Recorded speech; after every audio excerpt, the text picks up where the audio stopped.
किसी ने मेरे बेटे की जान ले ली है। ये क्या हो गया भगवान? इन दरिंदों का अंत कब होगा? इस अन्याय को खत्म करने वाला कोई है कि नहीं? कोई भी नहीं है इस शहर में, इस जग्गू से कुछ भी पूछने वाला या मुझसे टकराने की हिम्मत करने वाला। चीयर्स! चीयर्स!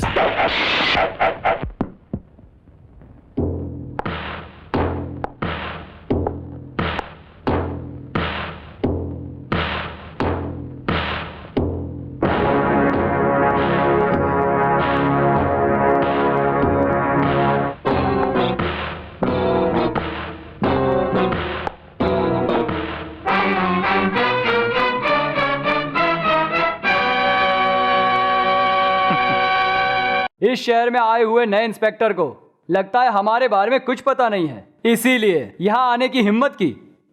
वो पागल लोग बच्चों को पैदा करके सड़क पर छोड़ देते हैं और बच्चों को सड़क क्या है, गाड़ी क्या है, कुछ पता नहीं होता। गाड़ियों से टकराकर मर जाते हैं। इसमें हम क्या कर सकते हैं? हाथ टूटा हो तो 1000 रुपए, पैर टूटा हो तो 5000 रुपए। लुक इंस्पेक्टर, चाहो तो 5000 तुम भी रख सकते हो, बदले में केस को क्लोज कर देना। यो ब्लडी!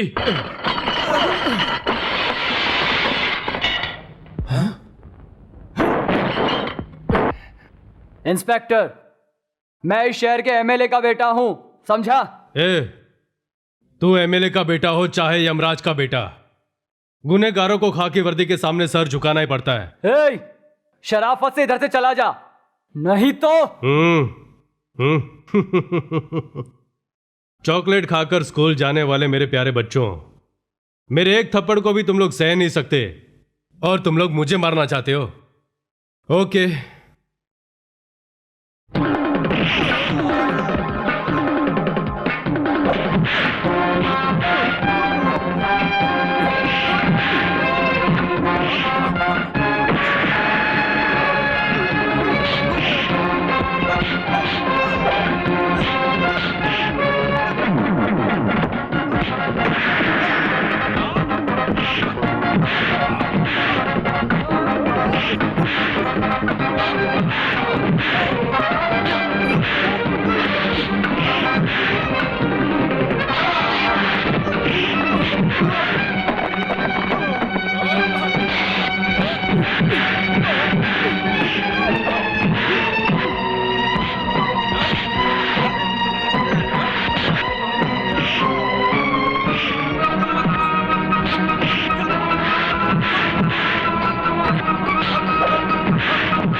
क्या आप सुन रहे हैं कमिश्नर साहब? उस पुलिस वाले की इतनी हिम्मत, मेरे ही घर आकर मेरे ही बेटे को घसीटता हुआ लेकर चला गया।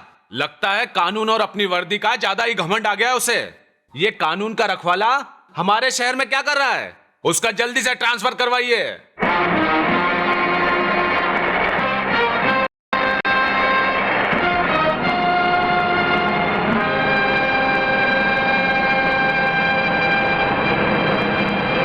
साहब जी, मैं भूखी प्यासी रहकर अपनी बेटी की पढ़ाई पूरी करवाई मैंने, उसका अच्छे कॉलेज में एडमिशन करवाया मैंने, लेकिन वहाँ उसके साथ कुछ लड़कों ने कॉलेज में सबके सामने उसके साथ छेड़खानी किया। मेरी बेटी को उन्होंने बर्बाद कर दिया। ये अपमान वो सह ना पाई सर।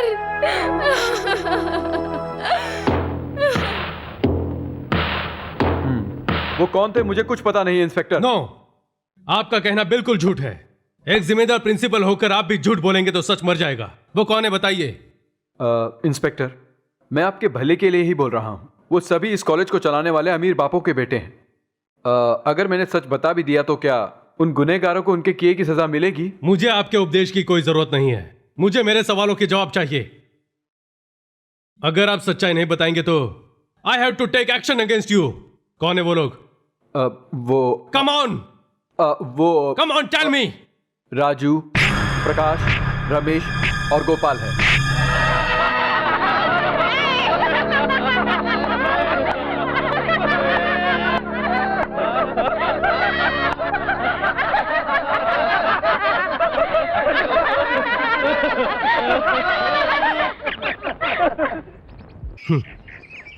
तुम लोग महिला के महत्व को नहीं समझते।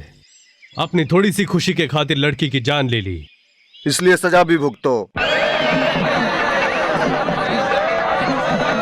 इंस्पेक्टर, हमारा अपमान करने वाला यहाँ टिक नहीं सकता है। इस शहर से निकाल दिया जाता है।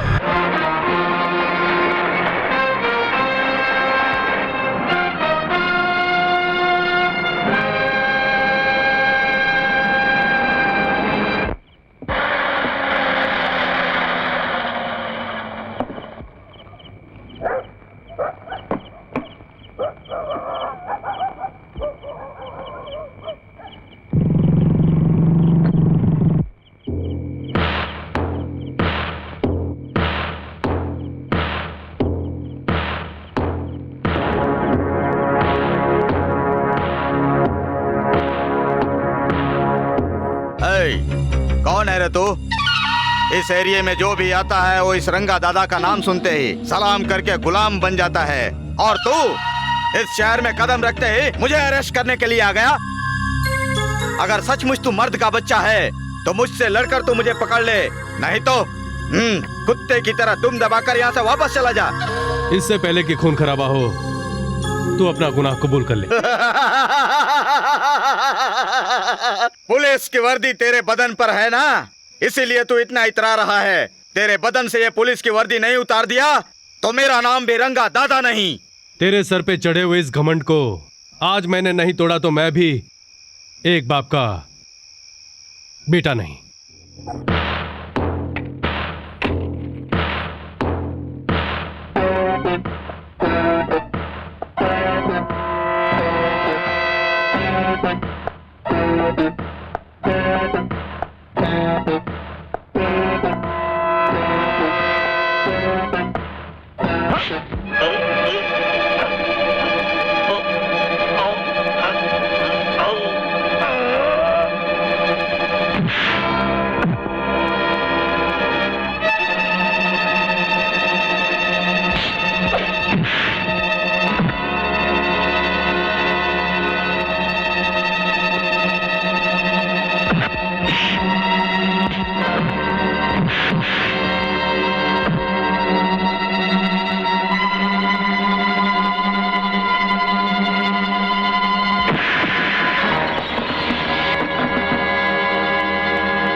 Inspector Rudra here. Mister Rudra, मैं विश्वनाथ बोल रहा हूं। तुम फौरन उस रंगा को छोड़ दो। सर, उस पर तो बहुत सारे केसेस हैं और उसने तो अपना गुनाह भी कबूल कर लिया है, फिर उसे कैसे छोड़ा जा सकता है sir? Mister Rudra, do what I say. I am sorry sir. क्या तुम जानते हो कि तुम एक सीनियर ऑफिसर के ऑर्डर को नजरअंदाज कर रहे हो? अगर मैंने ऊपर तक रिपोर्ट कर दी तो सोचो क्या होगा। Be careful. सर, एक इंस्पेक्टर जिम्मेदारी से काम कर रहा है तो आप बीच में रुकावट डाल रहे हैं। अगर ये बात मैंने ऊपर रिपोर्ट कर दी तो आप भी तकलीफ में आ सकते हैं। Be careful. Yes. Sir, inspector Rudra का रवैया कुछ ठीक नहीं है। समय, हालात और परिस्थिति को देखकर, समझकर उससे लड़ने की ताकत उसमें बिल्कुल ही नहीं है। ऐसे तो पुलिस डिपार्टमेंट सबका दुश्मन बन जाएगा, क्योंकि रंगा को राजनेताओं का सपोर्ट भी है। तो उसका ट्रांसफर करना जरूरी हो गया, यही कह रहे हैं ना आप? Okay, do it.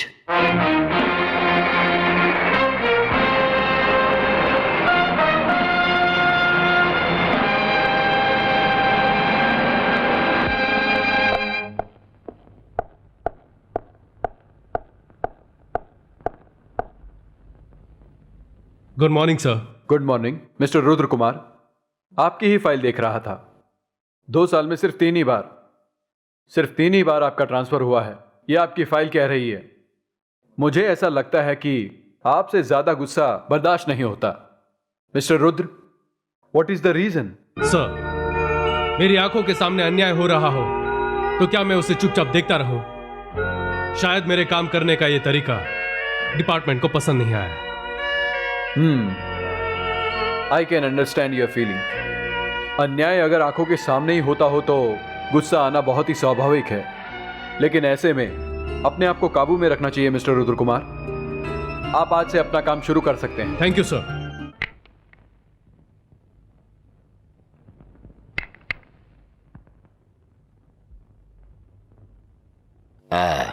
Shiv Shankar ji, जिस इंस्पेक्टर रुद्र का ट्रांसफर यहां पर हुआ है, क्या वो बहुत स्ट्रिक्ट है क्या? Yes, he is very strict and efficient. वो चाहता है कि इस पूरे शहर से अन्याय और आतंक नाम की चीज को अपने तरीके से जड़ से उखाड़कर फेंक दे, और वो ऐसा कर सकता है। I am sure he will go a long way. Very good. Mr. Shivshankar, our country needs a lot of young men like him.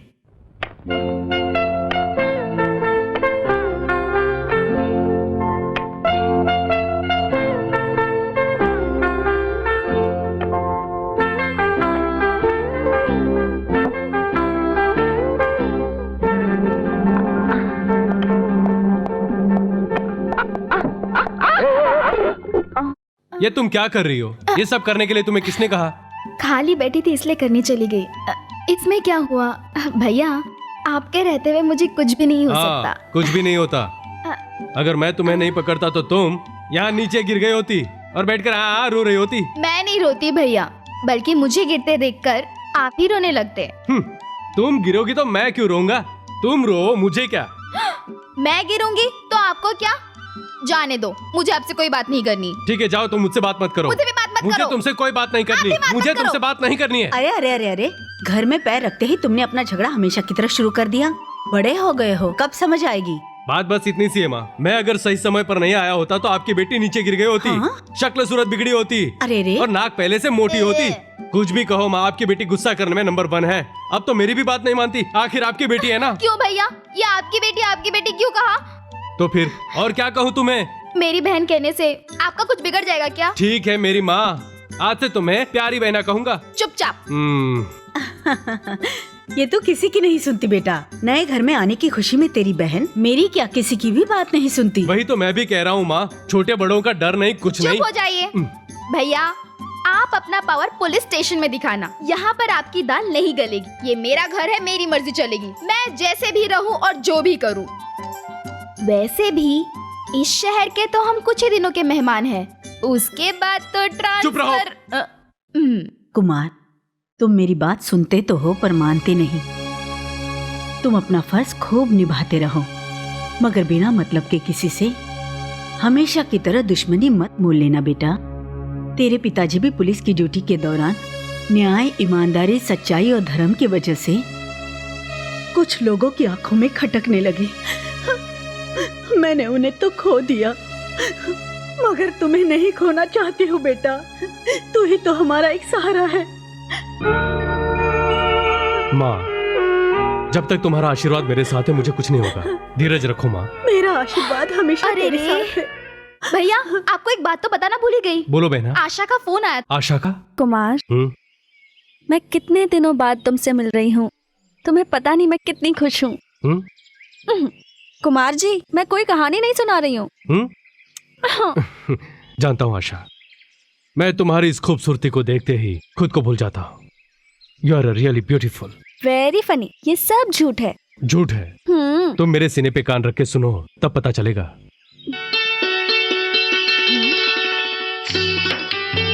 अब बताओ आशा, मेरा दिल आशा आशा कह रहा है ना? वो तो झूठ झूठ बोल रहा है। क्या? हाँ।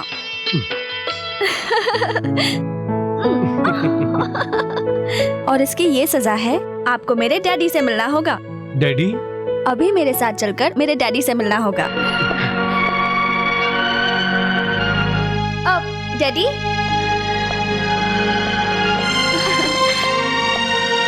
डैडी, मैं इंस्पेक्टर कुमार को लाऊंगी, आपसे कहा था ना। देखिए, लेकर आई हूँ। नमस्ते sir. Glad to meet you mister Kumar. Nice meeting you sir. Mister Kumar, तुम्हारे बारे में आशा हमेशा बातें करती रहती है। वैसे मैं भी पेपर में तुम्हारे बारे में हमेशा पढ़ते रहता हूँ। Thank you very much sir. Come, please sit down. Thank you sir. Mister Kumar, मैं भी तुमसे मुलाकात करने के लिए काफी दिन से इंतजार कर रहा था। वो क्यों सर? आशा जब जब मुझसे तुम्हारे बारे में बातें करती थी तो हमेशा मेरे मन में तुमसे मिलने की चाहत होती थी, क्योंकि सभी माँ बाप के मन में अपने बच्चों को खुश देखने की इच्छा होती है। मैंने बचपन से ही आशा को माँ और बाप दोनों का ही प्यार दिया है। तुमसे शादी करने का आशा का फैसला पहले तो मुझे गलत लग रहा था, लेकिन तुम्हें देखकर मुझे ऐसा लग रहा है कि वो सही है। मिस्टर कुमार, मुझे पूरा विश्वास है कि मेरी बेटी आशा को खुश रखने में तुम कोई कसर बाकी नहीं रखोगे और उसे मैं अपनी खुशनसीबी समझूंगा। इतना ही नहीं, दौलत की लालच से परे एक स्वाभिमानी व्यक्ति मेरा दामाद बनेगा, ये मेरे लिए बहुत ही खुशी की बात होगी। Thank you sir. रामू काका,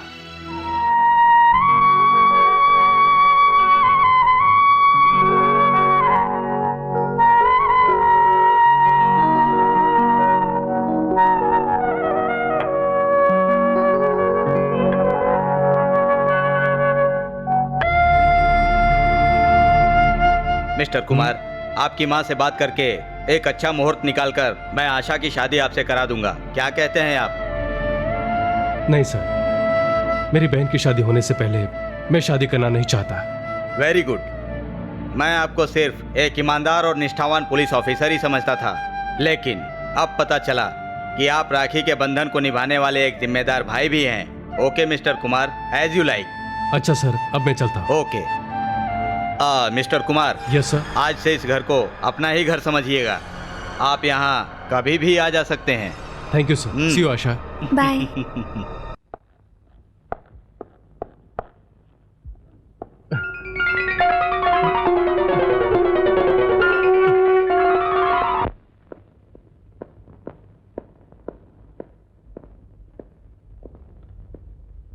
आए हुए नए थानेदार साहब को मेरा नमस्कार।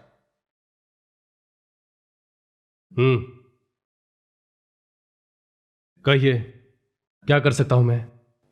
वैसे मुझे किसी से कुछ भी अपेक्षा नहीं है इंस्पेक्टर साहब। इस शहर में जो भी नया इंस्पेक्टर आता है उसका स्वागत और उसकी विदाई करने वाला बस एक इंसान है, और वो हूं मैं, यानी नारंग। इंस्पेक्टर गली के टपोरियों से लेकर शहर के पॉलिटिशियन तक इस नारंग की इज्जत में कमी नहीं होने देते हैं। मुझसे दोस्ती करने वाला हर वो शख्स मेरी छत्र छाया में रह करके अपनी जिंदगी खुशहाली से गुजारता है। हाँ, कभी कभी कुछ लोगों की जरूरत पैसे से बढ़कर और अधिक नहीं होती है, और इन बातों को मैं आंखों के इशारों से ही पलक झपकते समझ लेता है।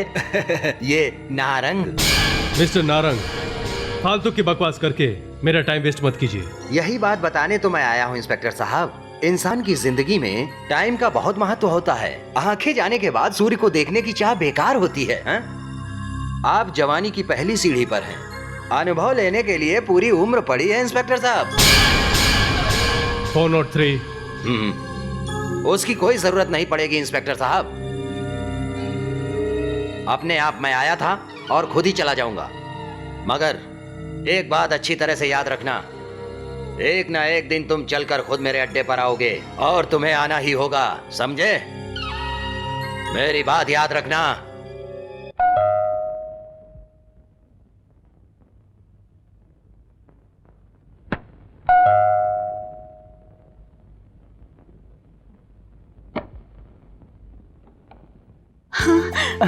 भैया कैसी हो कमला बहन? बस अच्छी हूँ भैया। आइए ना भाभी। कुमार, कुमार देखो कौन आया है बेटा। ओह, नमस्कार अंकल। नमस्ते नमस्ते बेटा, बैठ जाओ। कुमार, तुम्हारा इस शहर में ट्रांसफर की खबर सुनकर मैं तुमसे मिलने चला आया। क्यों भैया, इसके बीच तो आप हमें भूल ही गए थे ना। नहीं नहीं, ये बात नहीं है कमला बहन। यहाँ से आपके जाने के बाद हम वहाँ भी आपसे मिलने आए थे, पर कुमार का ट्रांसफर हो चुका था।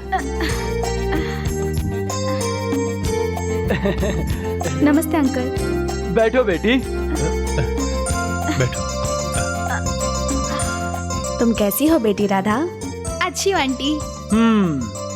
आप सबको इतना खुश देखकर मुझे तो बहुत खुशी हो रही है। देखो बहना, तुम्हारे पति के गुजरने के बाद तुमने अपने बच्चे को कितनी तकलीफों से पाला है, ये मैं अच्छी तरह से जानता हूँ। इसलिए भगवान ने तुम्हें तुम्हारी मेहनत का फल दिया है। अगर आज हम सबके बीच सदाशिव होता तो वो भी कितना खुश होता। इंसान के हाथों में कुछ भी नहीं होता है भैया। आप बातें कीजिए, मैं कॉफी लेकर आती हूँ। वो सब बाद में लाना कमला बहन। देखो, हमारा यहाँ आने का एक जरूरी मकसद था, इसीलिए हम यहाँ आए हैं। क्या मकसद है? देखो कमला बहन, मैं तुम्हारे पति का दोस्त होने के नाते अपने बेटे प्रकाश के लिए तुम्हारी बेटी राधा का हाथ मांगने आया हूँ। भैया ये तो खुशी की बात है। मैं तुम्हारा तहे दिल से आभारी हूँ मेरी प्यारी बहना। कुमार, इस बारे में तुम्हारा क्या ख्याल है बेटा? मैं क्या कहूं, मुझे कुछ समझ में नहीं आ रहा। जिस तरह एक अंधे को आंख मिल जाने से उसकी खुशी का ठिकाना नहीं रहता, बिल्कुल वैसे ही खुशी मुझे हो रही है अंकल। मैं आपका किस तरह शुक्रिया अदा करूं, कुछ समझ में नहीं आ रहा। हाँ, इसका मतलब प्रकाश सभी को पसंद है। राधा, तेरी पसंद क्या है ये भी तो बता दे। कमला बहन, इसी को सगाई की रस्म समझिए और जल्द ही अच्छा मुहूर्त निकालकर इस मंगल कार्य को पूरा कर दें। जैसी मर्जी भैया। अरे रे, क्या हुआ बेटी? ओह,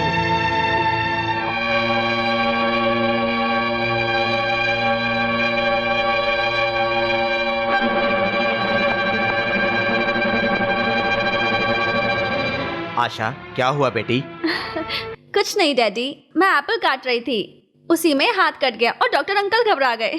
आशा, देखकर काम किया करो बेटी। और कैसे हैं डॉक्टर? अच्छा हूँ। यहाँ एक केस हैंडल करने के लिए आया था, सोचा आपसे और आशा बेटी से मिलता चलूं। अब मैं चलता हूँ।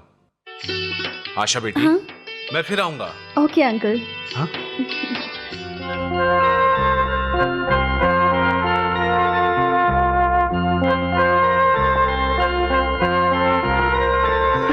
डैडी, अंकल मुझसे कितना प्यार करते हैं। आशा, उनको कोई अपनी औलाद नहीं है ना बेटी, और वैसे भी वे ब्रह्मचारी हैं, इसीलिए बचपन से ही तुम्हें अपनी औलाद की तरह बहुत प्यार करते हैं। राधा, राधा, आज मैंने तुम्हारे होने वाले पति को देखा। वो कैसा दिखता है पता है तुम्हें? एक काले भद्दे बकरे की तरह, सर से लेकर पैर तक एक ही साइज है। छी, कुछ भी बोलते हो। अरे वाह राधा, अभी से शर्माना सीख लिया तुमने। माँ देखो ना, भैया को मुझे सता रहे हैं। सताने दे बेटी, तुझे नहीं सताएगा तो ये और किसे सताएगा? राधा, मैं और क्या क्या बताना चाहता हूँ, क्या तुम सुनोगी नहीं? और भी अगर कुछ बचा है तो बता ही दो भैया। हाँ, अब तुम्हें फ्यूचर बताता हूँ। शादी के दिन सारी सुहागनें मिलकर तुम्हें देर तक सजाएंगी संवारेंगी। पूरा घर मेहमानों से भरा होगा। तुम्हारा दुल्हा मंडप में बैठा होगा। पंडित कुछ मंत्र पढ़ने के बाद कहेगा, मुहूर्त का समय बीता जा रहा है, वधू को जल्दी बुलाइए। तुम्हें रेशम की साड़ी पहनाकर, सुंदर फूलों से सजाकर, ढेर सारे गहने पहनाकर मंडप में लाया जाएगा। तुम मोरनी की तरह धीरे धीरे हौले हौले आगे बढ़ोगी। वहां पर नीचे बैठी औरतें तुम्हें देखकर कहेंगी, अरे लड़की देखो कितनी खूबसूरत है, सूरज से महालक्ष्मी की रोशनी जगमगा रही है। ऐसी लड़की को तो मेरे घर की बहू बनना चाहिए। दूसरी कहे कि मेरे घर की बहू बननी चाहिए। ये सुनकर मेरा दिल खुशी से झूमने लगेगा। धीरे धीरे ले जाकर तुम्हें मंडप में बिठाया जाएगा और जैसे ही वो तुम्हारा पति वो काला बकरा देखेगा तो देखता ही रह जाएगा। उसकी नजर तुम पर से हटेगी नहीं। पंडित जी जोर से कहेंगे, बजाइए, जोर से बजाइए, पा पा पा पा डुब डुब डुब डुब डुब डुब करके बैंड बजते ही पंडित जी सर्व मंगल मांगल्ये शिवे सर्वार्थ साधिके शरण्ये त्र्यंबके गौरी नारायणी नमोस्तुते ऐसे मंत्र पढ़ेंगे और बकरा तुझे मंगलसूत्र पहनाएगा। और उसके बाद तुम अपने पति के घर जाने की जल्दी में ये कहा है, वो कहा है, वो कहा है, ये कहा है, इस तरफ से उस तरफ, उस तरफ से इस तरफ, टुकुर टुकुर टुकुर सबकी आंखों में देखती रहोगी और मैं दूर खड़ा रहकर इस घर को देखता रहूंगा। फिर एक गाड़ी घर के सामने आकर रुकेगी। भैया भैया मैं जा रही हूँ, ये कहकर तुम जाने लगोगी और तुम्हें जाते देख मुझे बहुत दुख होगा। मैं पागलों की तरह राधा राधा पुकारूंगा। तुम पलट कर देखोगी भैया और भागते हुए आकर रोते हुए मेरे गले से लग जाओगी।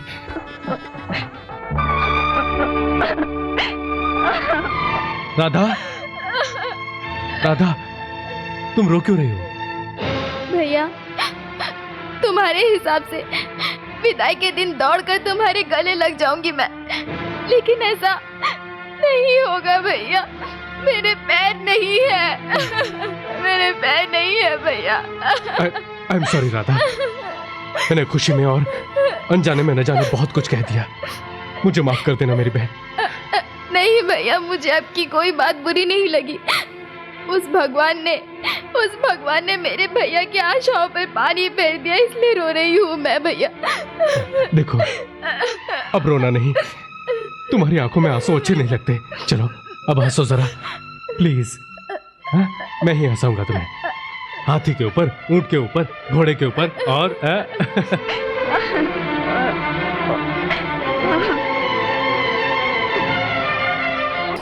हेलो, इंस्पेक्टर रुद्र कुमार जी हैं सर। धनलक्ष्मी बैंक में कुछ लुटेरे घुस आए हैं।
इंस्पेक्टर, तुमको हमें छोड़ना ही पड़ेगा। अगर नहीं छोड़ा तो 24 घंटों के अंदर हम अपने आप ही छूट जाएंगे। एक पंच मारूंगा तो सारे नट बोल्ट लूज हो जाएंगे, हरामी के पिल्ले।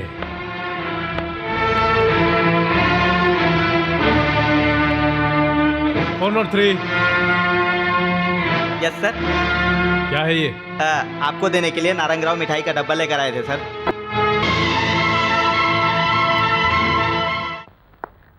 Welcome inspector, welcome. मैंने तुमसे कहा था ना एक दिन चलकर तुम मेरे पास जरूर आओगे। आज वो दिन आ गया है। मैं कभी झूठ नहीं बोलता।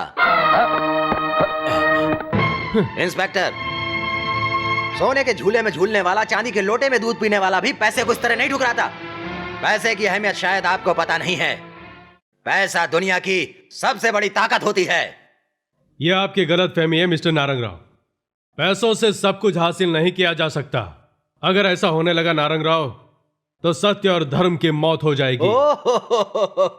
भाषण दे रहे हो क्या? भाषण सुनने और बोलने में तो बहुत अच्छा लगता है, लेकिन जिंदगी में उसकी कोई कीमत नहीं होती। ये कोई भाषण नहीं है मिस्टर नारंगराव, बल्कि अपनी जिंदगी का एक कड़वा सच है। और आप मुझे पैसों के बल पर कभी भी खरीद नहीं सकते। किसी बड़े आदमी की छत्र छाया हो तो भी हथकड़ी आज नहीं तो कल तो लगेगी, इसमें संदेह नहीं, समझे?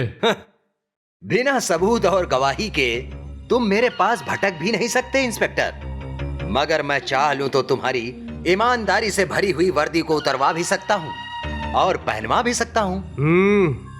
ये इतना आसान नहीं है। इस खाकी वर्दी के बारे में तुम्हें क्या पता है? यह न्याय की रक्षा करने वाला हथियार है, नीति को बचाने वाला शेर है, सत्य को जिताने वाली शक्ति है। इस दुनिया को रचने वाले अगर वो ब्रह्मदेव भी गलती करें तो उन्हें भी बंदी बनाने की हिम्मत, ताकत सिर्फ इस वर्दी में है। इंस्पेक्टर, शायद इस वर्दी का तुम्हें ज्यादा ही अधिकार मिल गया है। No, you are wrong mister Narang Rao. बिना वर्दी के अधिकार के भी अन्याय को मौत की नींद सुलाने वाला ये रुद्र है। ओ, लेकिन एक पेड़ से कभी भी जंगल नहीं बन जाता इंस्पेक्टर। मिस्टर नारंग राव, माचिस की एक तीली भी सारे जंगल को जलाकर राख कर देती है। इंस्पेक्टर, तुम्हारी हाजिर जवाबी अच्छी है, लेकिन तुम अभी कहां पर खड़े हो भूल रहे हो। तुम्हारा पावर यहाँ नहीं चलेगा, तुम यहाँ से हिल भी नहीं सकते इंस्पेक्टर। हाँ, सिर्फ एक बार पीछे मुड़कर देख लो।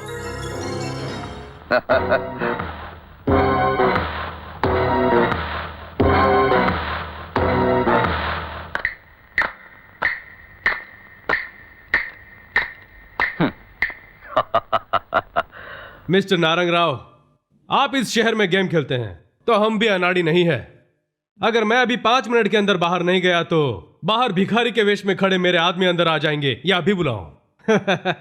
इतने बड़े आलीशान बंगले के मालिक को उस गेट के सामने के लोग दिखाई नहीं दे रहे क्या? जरा आप खुद देख लो।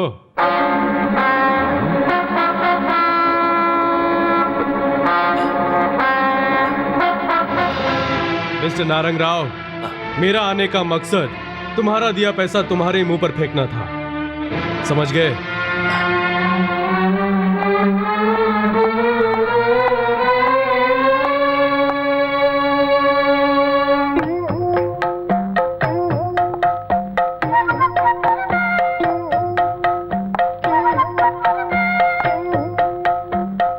वहां सामने उन्हें देख रहे हैं ना? हाँ। उनसे कहिए, शायद वो कुछ ज्यादा ही दे देंगे।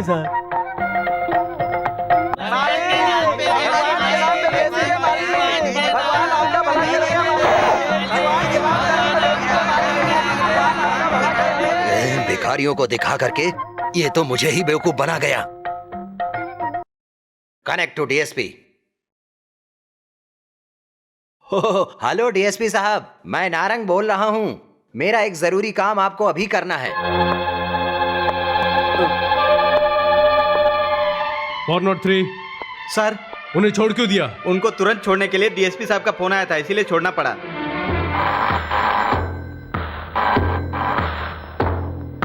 रुद्र हियर। मिस्टर रुद्र कुमार, मैं डीएसपी शिव शंकर बोल रहा हूँ। Sir, what is this sir? उस नारंग के आदमियों को मैंने जान पे खेलकर पकड़ा था, फिर आपने उन्हें रिलीज क्यों कर दिया सर? मुझे कुछ समझ में नहीं आ रहा। सिचुएशन को देखकर मुझे ऐसा करना पड़ रहा है sir. It is the political pressure. Oh, political pressure my foot. In every way, in every profession is a political pressure. What for the here sir? हमारे हाथ इन पॉलिटिशियन के कारण बांध दिए गए तो हमारे देश का फ्यूचर क्या होगा sir? I am sorry to tell you this. Cool down mister Rudra, cool down. I am sorry sir, I am sorry. सुनो, लक्षद्वीप से मलाड बीच पर एक बोट से स्मगलिंग के 10 करोड़ रुपए के सोने के बिस्किट आने वाले हैं। अभी अभी इंफॉर्मेशन मिली है, फौरन नाकाबंदी कर दो। Yes sir.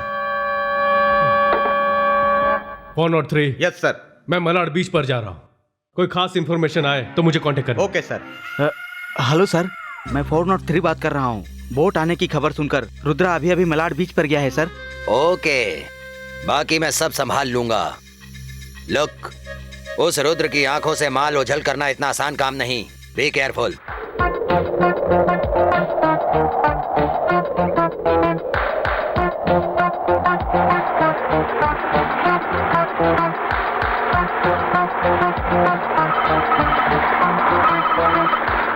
Hello hello hello hello. Beach के पास इंस्पेक्टर रुद्र घात लगाए खड़ा है। तुम लक्षद्वीप से वापस चले जाओ।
Welcome Rudra, welcome.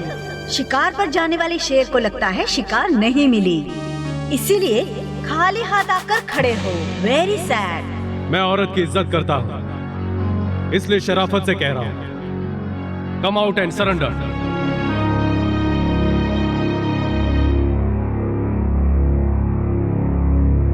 I'll give you 1 minute time.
बताओ, वो बोट किसकी थी?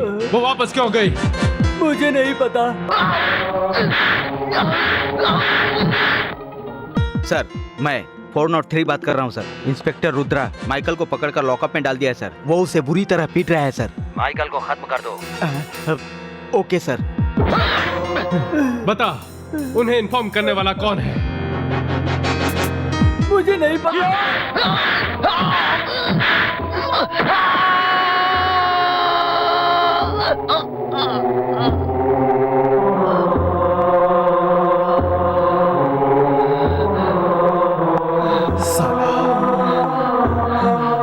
सर, मैं बताना भूल गया था, मेरी बहन की सगाई हो गई। कांग्रेचुलेशंस।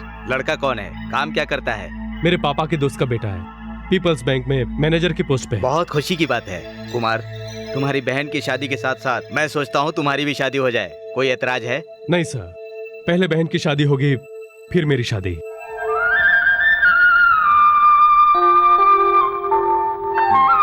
ये लो। Thank you sir.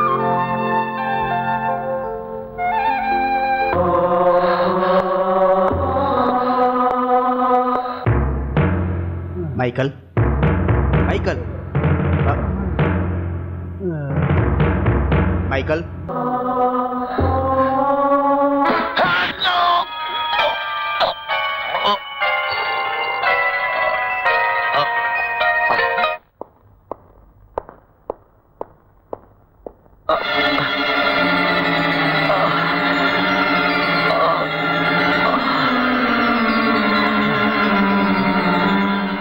माँ।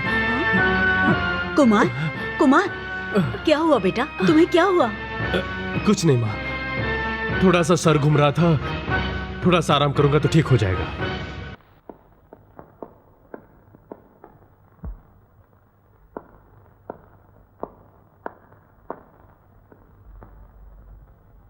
कौन है वो जो अपनी तमीज भूलकर बैठ गया? खड़े हो जाओ। इंस्पेक्टर, लगता है तुम्हें तमीज से बात करनी नहीं आती है।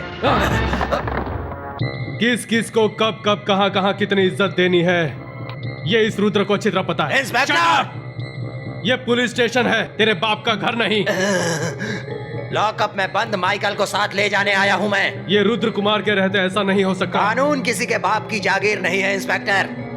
मेरी बात नहीं मानोगे, इसीलिए तो अपने साथ बेल ऑर्डर लाया हूं।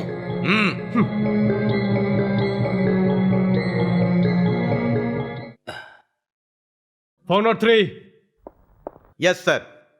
माइकल को ले आओ। जी सर। माइकल, माइकल, अरे रे माइकल, ये तो मर गया है। सर आपकी मार खाने से वो तो मर गया। व्हाट? वो मर गया? इंस्पेक्टर, आपने जानबूझकर उसे मार डाला है।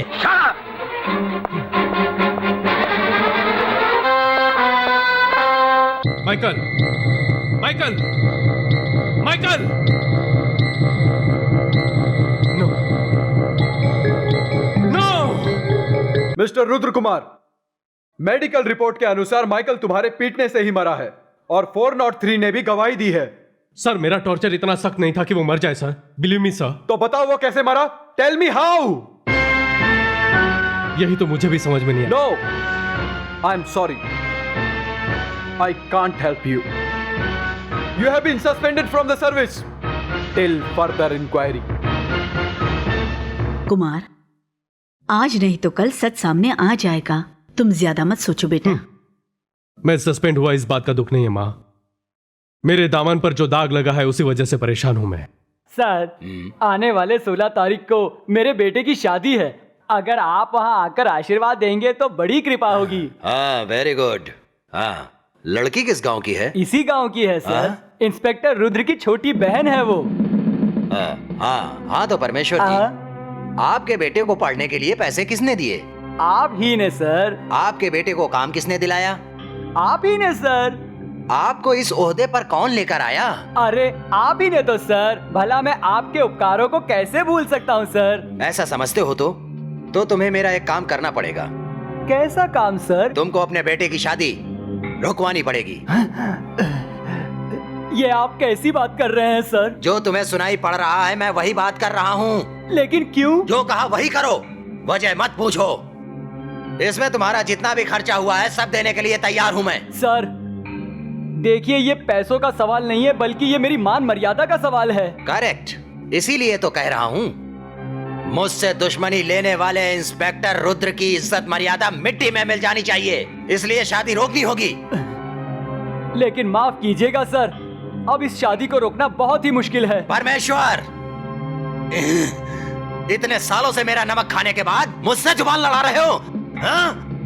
यह शादी हर हाल में रुकनी ही चाहिए, नहीं तो फिर शादी के मंडप में हवन नहीं, तुम्हारे बेटे की लाश मिलेगी। लेकिन शादी क्यों नहीं हो सकती अंकल? क्योंकि राधा पसंद नहीं है, इसीलिए। पसंद नहीं है? आप तो खुद यहाँ आए थे राधा से अपने बेटे की शादी कराने, फिर अचानक राधा पसंद नहीं है। आखिर बात क्या है अंकल? कह दिया ना बेटा, हमें राधा पसंद नहीं है बस।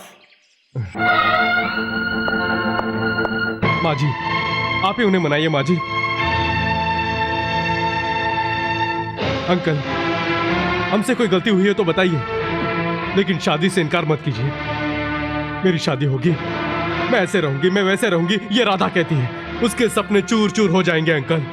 उसकी आशा अभिलाषा कल्पना बनकर रह जाएगी, वो जिंदा नहीं बचेगी। अंकल प्लीज अंकल, भगवान के लिए शादी मत रोकिए प्लीज। ये पैर पकड़ने से कोई फायदा नहीं बेटा। उपाय है 5 लाख रुपए वरदक्षिणा। वरदक्षिणा? लेकिन पहले तो आपने कुछ नहीं बताया। मैंने सोचा कि तुम खुद ही समझ जाओगे, ये सोचकर मैं इंतजार करता रहा, पर तुम्हारी तरफ से कोई जवाब नहीं आया, इसलिए मजबूरन मुझे खुद ही कहना पड़ा। अचानक 5 लाख रुपए मांगेंगे तो अंकल मैं कहां से लाऊंगा? बिना वरदक्षिणा के तुम्हारी लंगड़ी बहन से शादी करने को कौन तैयार होगा बेटा? ओके, 5 लाख रुपए चाहिए, ला कर देता हूं।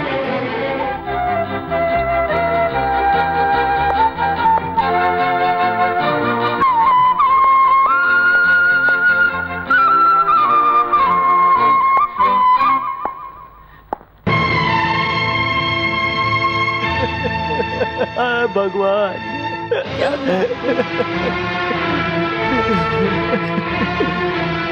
कलेजे पर पत्थर रखकर झूठ कहा।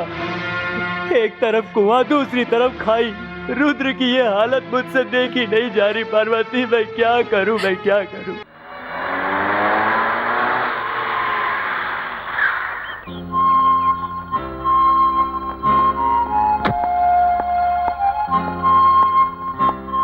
Hello Kumar. Oh hello sir. Kumar, तुम दोबारा घर नहीं आए, चलो ना घर चलते हैं। फिर कभी आऊंगा सर, अभी नहीं। नो नो नो नो, आशा तुम्हारे घर आने की राह देखा करती है। चलो ना घर चलते हैं, प्लीज कम।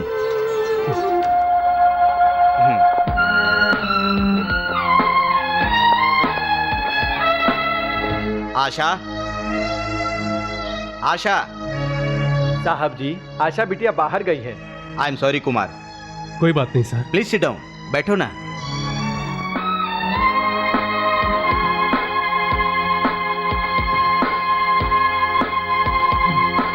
क्या हुआ कुमार, किस सोच में डूबे हुए हो? कुछ नहीं सर, कुछ खास नहीं। ओ, तुम अपने सस्पेंशन ऑर्डर के बारे में सोच रहे हो ना? डोंट वरी मिस्टर कुमार, उसके बारे में सोचना छोड़ दो। तुम मेरी बेटी के साथ शादी करके मेरे सारे कारोबार की देखभाल करोगे तो मुझे बहुत खुशी होगी।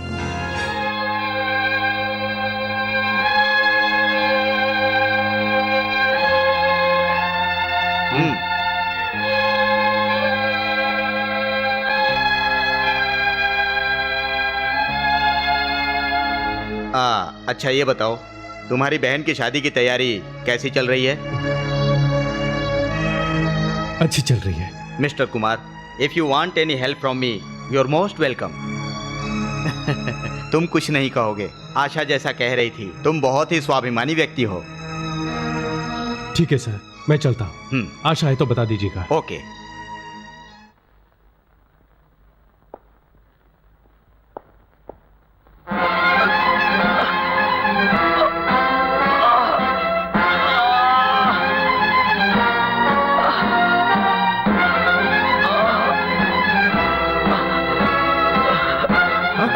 ये क्या हुआ? कुमार कुमार साहब, कुमार क्या हुआ? क्या हुआ बताओ।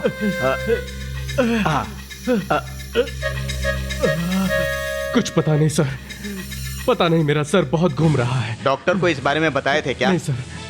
नो मिस्टर कुमार, सेहत के बारे में कभी भी लापरवाही नहीं बरतनी चाहिए। Health is wealth. तुम डॉक्टर को फौरन जाकर दिखाओ। बाद में चला जाऊंगा sir. No no no no, Ramu काका, तुम अभी के अभी इन्हें कार में बिठाकर अपने डॉक्टर के पास ले जाओ।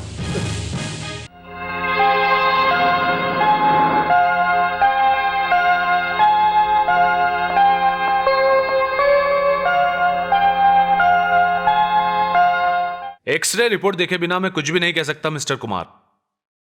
आप शाम 5 बजे तक आ जाइएगा, तब तक मैं आपकी रिपोर्ट भी देख लूंगा और तभी मैं आपको कुछ ठीक से बता पाऊंगा। Thank you doctor. Kumar here. Hello Kumar. Kumar, मैं आशा बोल रही हूँ। बोलो Asha. I am sorry Kumar, daddy ने बताया तुम घर आए थे। मैं बस 5 मिनट पहले ही शॉपिंग करने के लिए घर से निकली थी। It's all right. कुमार, कल मेरा बर्थडे है, ठीक 7 बजे आपको मेरे घर आना है। मैं आपका इंतजार करूंगी। ओके? Okay Asha, bye.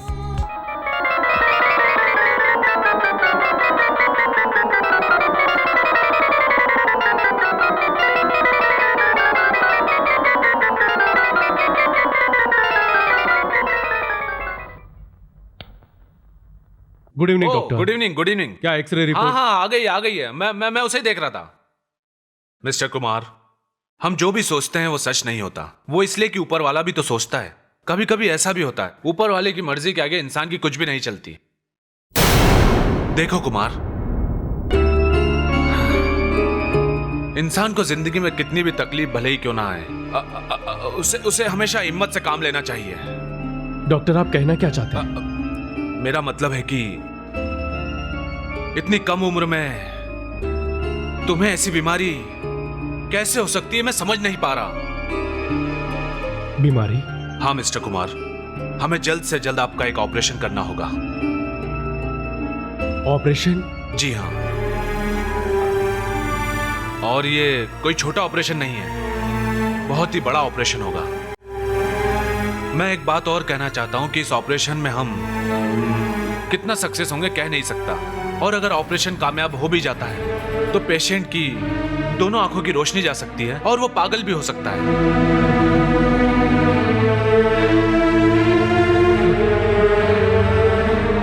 मुझे आपको ये बताते हुए बड़ा दुख हो रहा है मिस्टर कुमार, और मैं ये भी जानता हूं कि ये सुनकर आपको बिल्कुल अच्छा नहीं लगेगा। पर एक डॉक्टर होने के नाते मुझे तुम्हें बताना होगा। अब तुम्हारे पास तुम्हारी जिंदगी के बहुत ही कम दिन बचे हैं। हाँ कुमार, अब तुम कुछ ही दिनों के मेहमान हो।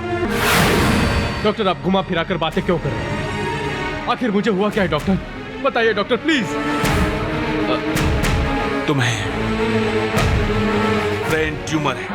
No doctor.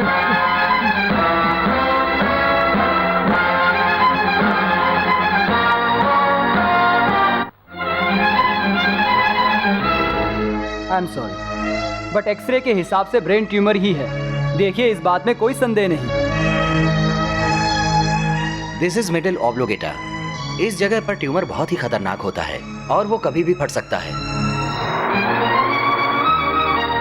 सर, मैंने आपकी रिपोर्ट देख ली है। आपको जल्दी से ऑपरेशन करा लेना चाहिए। अगर भगवान की कृपा रही तो आपका ऑपरेशन सक्सेस भी हो सकता है।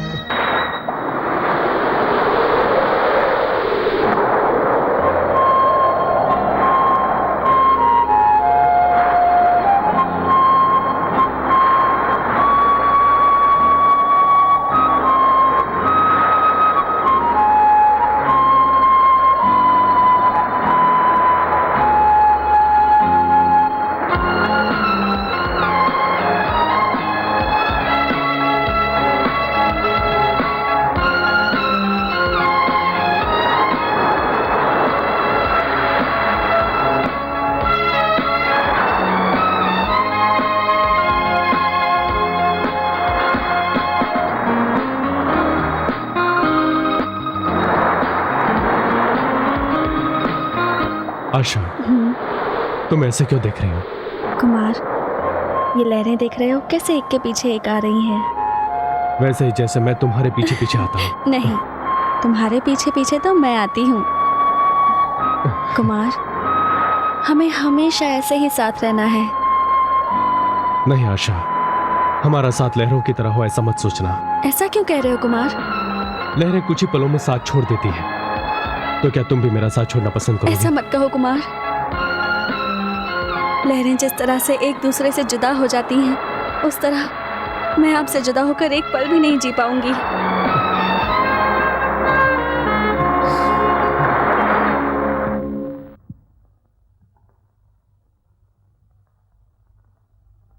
हाँ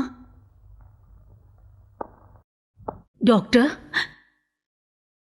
आई एम सॉरी।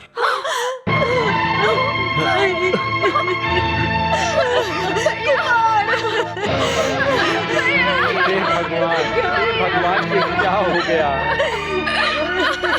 भैया, नहीं बेटा।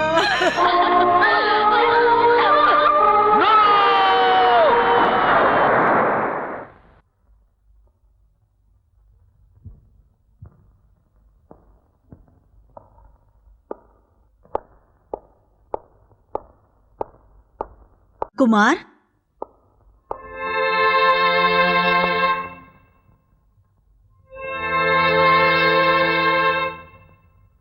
इतनी देर तक कहाँ थे बेटा?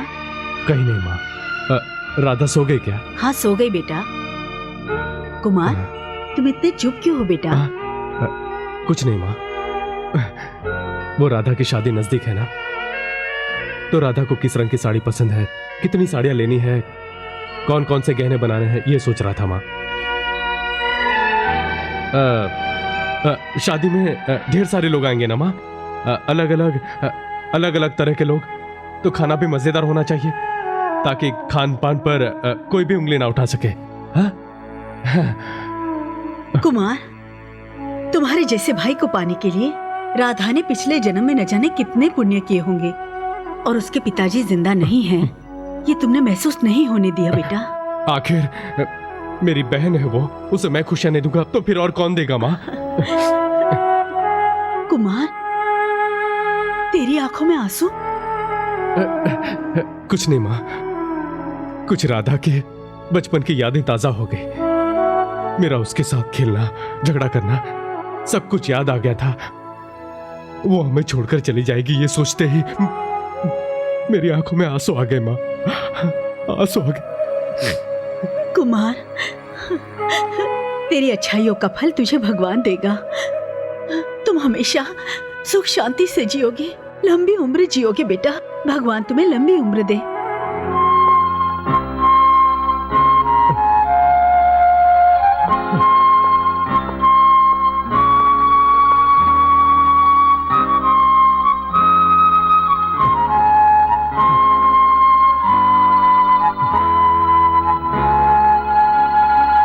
आशा,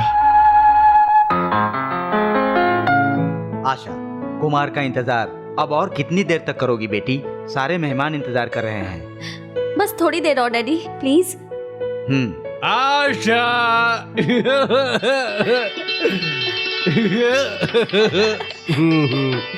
कुमार।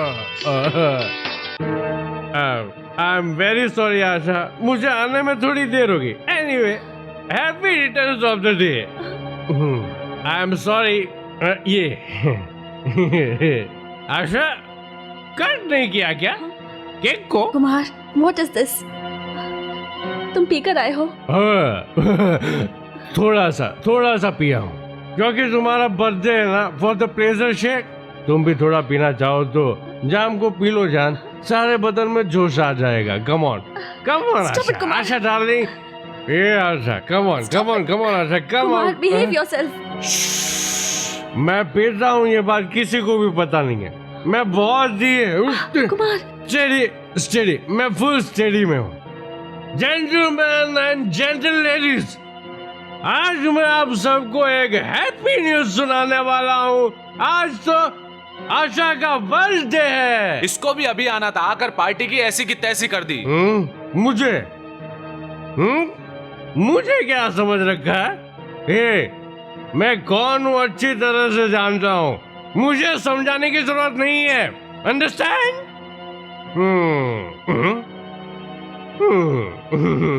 क्यों यारो, सब चुपचाप क्यों खड़े हैं? कुछ ना कुछ गाओ। बजाओ।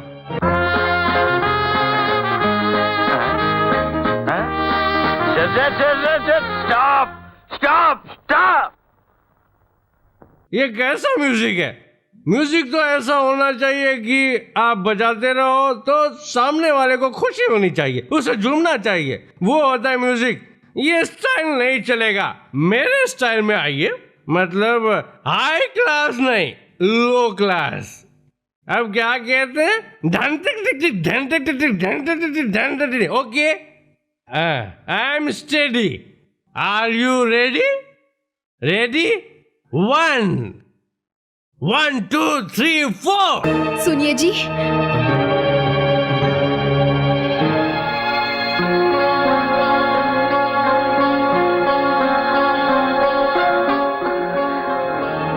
सुनिए जी, आपसे कह रही हूँ। कौन हो तुम? मैं कौन हूँ? जैसे कि आपको कुछ पता ही नहीं। मैं हूँ जी, आपकी पत्नी शांति। शांति? कौन सी शांति? मुझे शांति भी नहीं पता, शकुंतला भी नहीं पता। Get out. कौन है आप? मैं इनकी पत्नी हूँ। बहन, आप ही बताइए, अगर एक औरत को उसका पति छोड़ दे तो उसका क्या होगा? पति? और ये? हाँ बहन, मैं इसके जाल में फंसकर, इसके झूठे प्यार में पड़कर अपने घर वालों से दुश्मनी मोल ली और इनसे मैंने शादी कर ली, अपना संसार बसाने की कोशिश में। सब झूठ। आशा, इसकी बातों पर भरोसा मत करना। ये कौन है? मुझे बिल्कुल नहीं पता। क्यों जी, मैं कौन हूँ आपको बिल्कुल नहीं पता? तो ठीक है, एक बार, सिर्फ एक ही बार अपने इस बच्ची की कसम खाइए कि ये आपकी बच्ची नहीं है। कहिए ना। देखो, मुझे कसम मत खिलाना, ये बच्ची मेरी है, इसके लिए मैं सही सुना आशा, ये कहानी बहुत पुरानी हो चुकी है। तब मैं बदलापुर में रहता था, अब तो इसे छोड़े सालों हो गए हैं।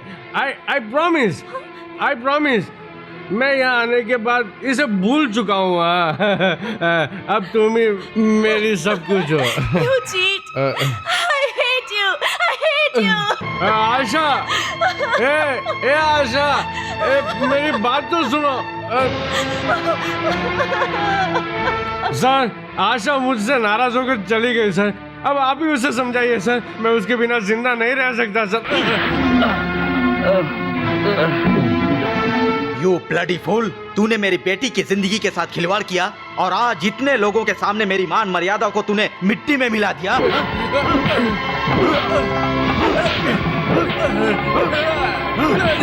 छोड़ दीजिए, उन्हें मत मारिए। मैं आपके आगे हाथ जोड़ती हूँ, उन्हें मत मारिए, छोड़ दीजिए।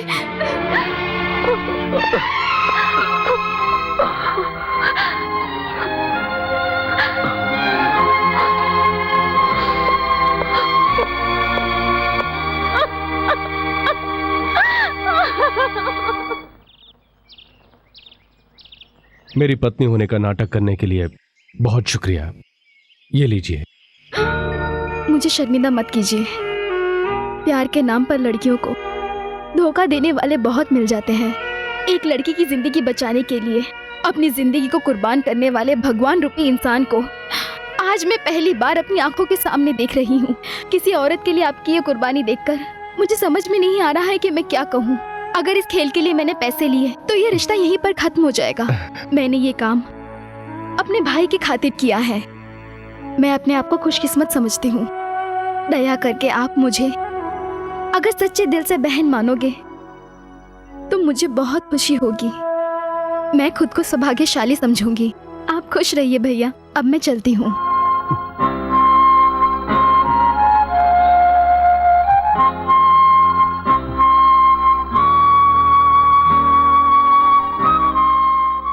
नमस्ते सर।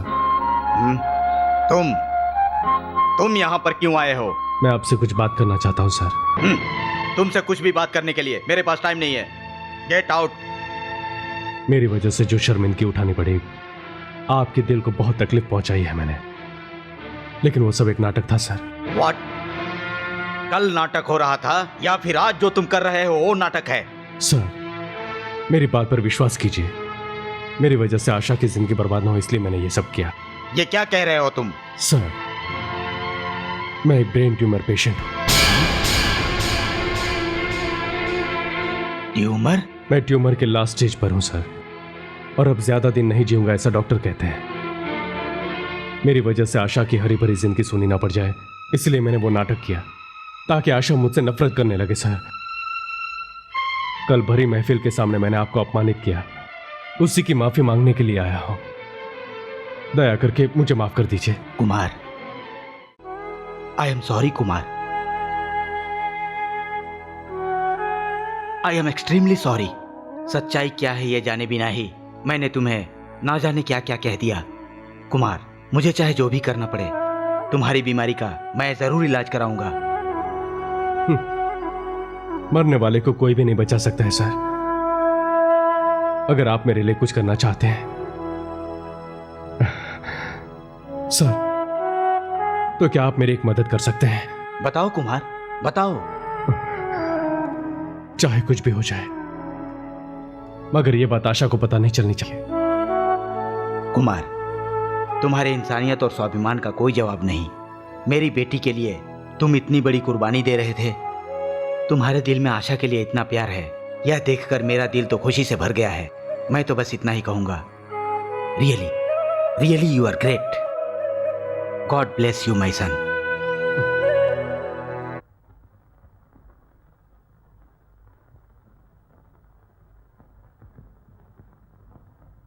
माँ, क्या है बेटा?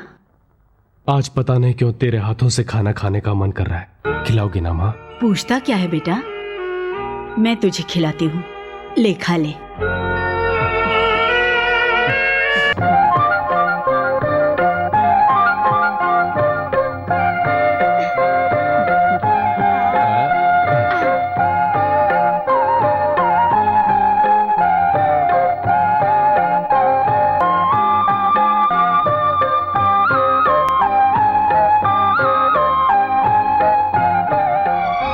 माँ, क्या है बेटा? अगर मुझे कुछ हो गया तो? कुमार भैया, दोबारा ऐसा मजाक मत करना बेटा। ये सुनते ही मेरी धड़कन रुकने लगती है। भैया आपको मेरी कसम ये बात दोबारा मत कहना। हाँ। नरसिम्हा, और कितने दिनों तक ये पैसे देने पड़ेंगे? इस काम से मुझे कब छुटकारा मिलेगा? फिक्र करने की बात नहीं है नारंग। हर इंसान का अच्छा टाइम जरूर आता है। जब अच्छा टाइम आता है तो सब कुछ अपने आप हो जाता है। तब तक तुम अपना पैसा देना कभी मत रोकना। अब तुम जा सकते हो। चलो चलो जाओ। हाँ।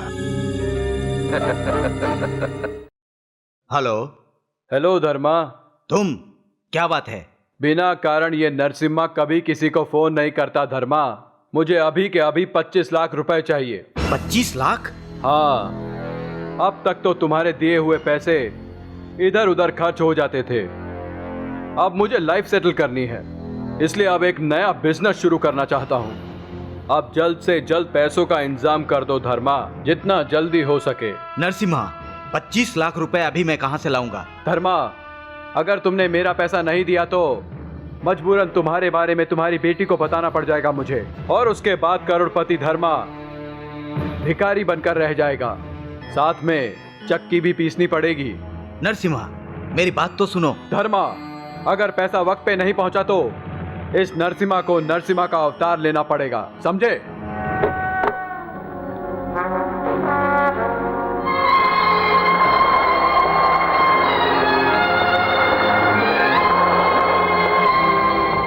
कुमार।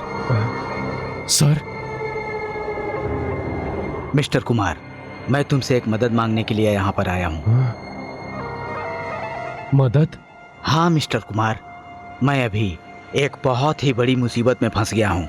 जिंदगी में अनजाने में मुझसे एक बहुत ही बड़ी गलती हो गई थी। उसके लिए एक आदमी मुझे ब्लैकमेल कर रहा है। अगर वो राज सबके सामने खुल गया तो मैं किसी को मुंह दिखाने के लायक नहीं रहूँगा।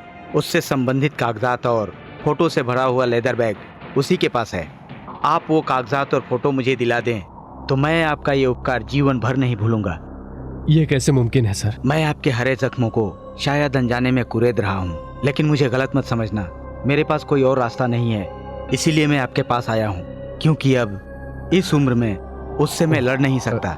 सर वो तो... कुमार, भगवान के लिए मेरी मदद करने से मना मत करना। मुझे अपनी कोई चिंता नहीं है बेटा, लेकिन अगर इस रहस्य का फाश हो गया तो मेरे पीछे वो लोग उस कागजात और फोटोग्राफ्स के आधार पर आशा को बर्बाद करने की कोशिश कर सकते हैं। मेरी गलती की सजा मेरी बेटी को मिले, मैं ऐसा हरगिज नहीं चाहता। कुमार, मुझसे ऐसी गलती हो गई कि मैं किसी को बता भी नहीं सकता। भगवान के लिए मेरे वो कागजात और वो लेदर बैग उससे ले लो। मैं तुम्हारा बहुत एहसान मानूंगा। आशा की जिंदगी बचाने के लिए तुम ये काम कर दोगे, मुझे तुम पर पूरा भरोसा है। कुमार, तुम्हारी माँ और तुम्हारी बहन का मैं पूरा ख्याल रखूंगा। तुम इसको कोई उपकार मत समझना, बल्कि तुम जो मेरे ऊपर उपकार करोगे मैं उस उपकार का जीवन भर एहसान मानूंगा। एक मजबूर बाप अपनी बेटी की भविष्य के लिए अपना हाथ फैलाकर तुम्हारे सामने खड़ा है, एक दयावान व्यक्ति के सामने जिंदगी बचाने का आग्रह कर रहा है। कुमार, तुम चाहे मुझे जो कुछ भी समझो, निर्दयी समझो तो भी ठीक है, लेकिन इसके अलावा मेरे पास और कोई रास्ता ही नहीं बचा। मुझे जो कहना था वो मैंने तुमसे कह दिया, लेकिन ये भी एक सच्चाई है कि तुम्हारे फैसले पर ही आशा का भविष्य टिका हुआ है। अब मैं जाता हूँ। मिस्टर कुमार, तुम्हारे फैसले के ऊपर ही आशा का भविष्य टिका हुआ है।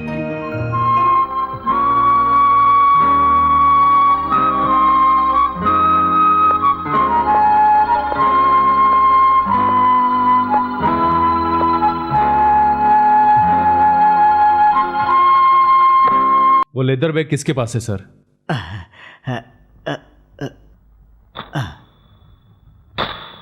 एक मिनट रुको। ये क्लोरोफॉर्म है, इससे उसे बेहोश करके वो लेदर बैग लेके आ जाना। उसके घर के सामने जो सर्कल है वहीं पर मैं तुम्हारा इंतजार करूंगा। मिस्टर कुमार, ना चाहते हुए भी मेरे लिए आप ये काम कर रहे हैं, मैं आपका एहसानमंद रहूंगा।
Come on, hurry up.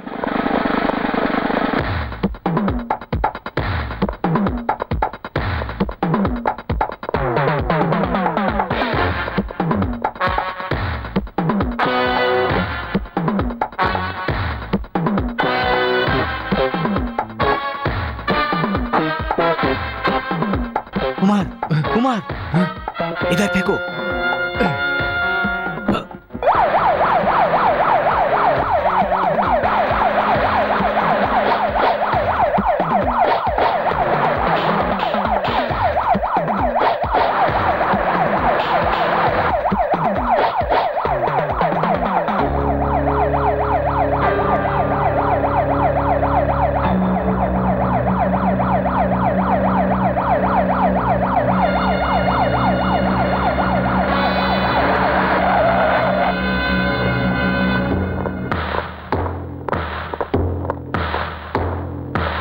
Mister Rudra Kumar, Narasimha का कत्ल करने के आरोप में हम आपको अरेस्ट करते हैं। कत्ल?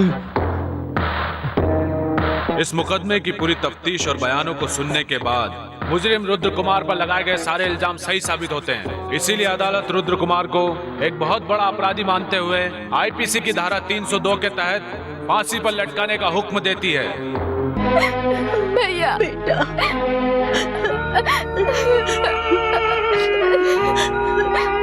कुमार, भैया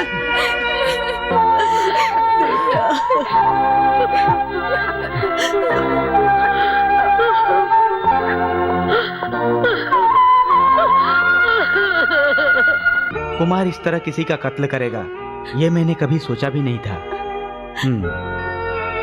अब इस तरह रोने से क्या फायदा है? कुछ नहीं होने वाला है बेटी। सुनो, जो भी हुआ उसे भूल जाओ।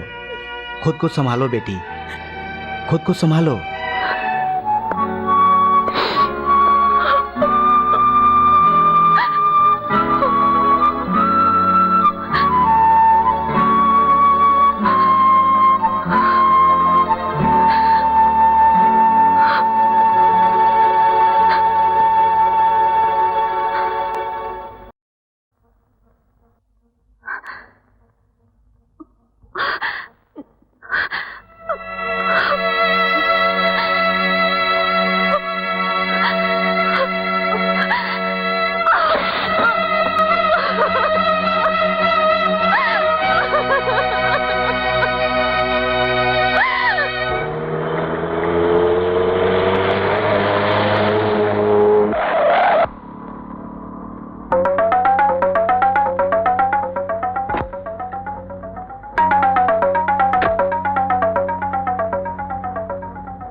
सर, ये औरत आपकी कौन है? जी, ये मेरी पत्नी है। पत्नी है?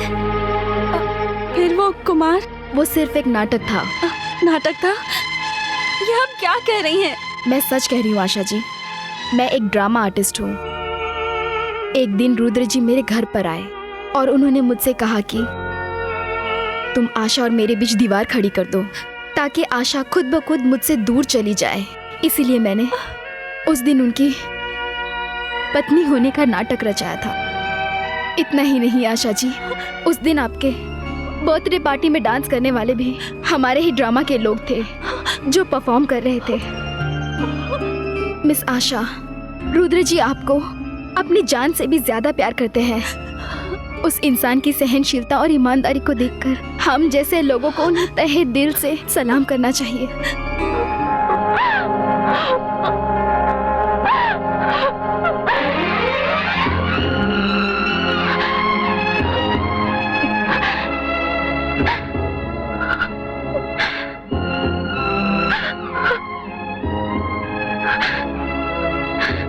कुमार, मैं क्यों तुमसे नफरत करूं? क्यों मैं तुमसे दूर जाऊं? बताओ क्यों? तुमने मुझसे झूठ कहा कि तुम शादीशुदा हो। क्यों कुमार, क्यों? आशा, आशा मुझे माफ कर दो। जिंदगी और मौत के बीच लटका हुआ रुद्र तुम्हारी जिंदगी को बर्बाद नहीं कर सकता।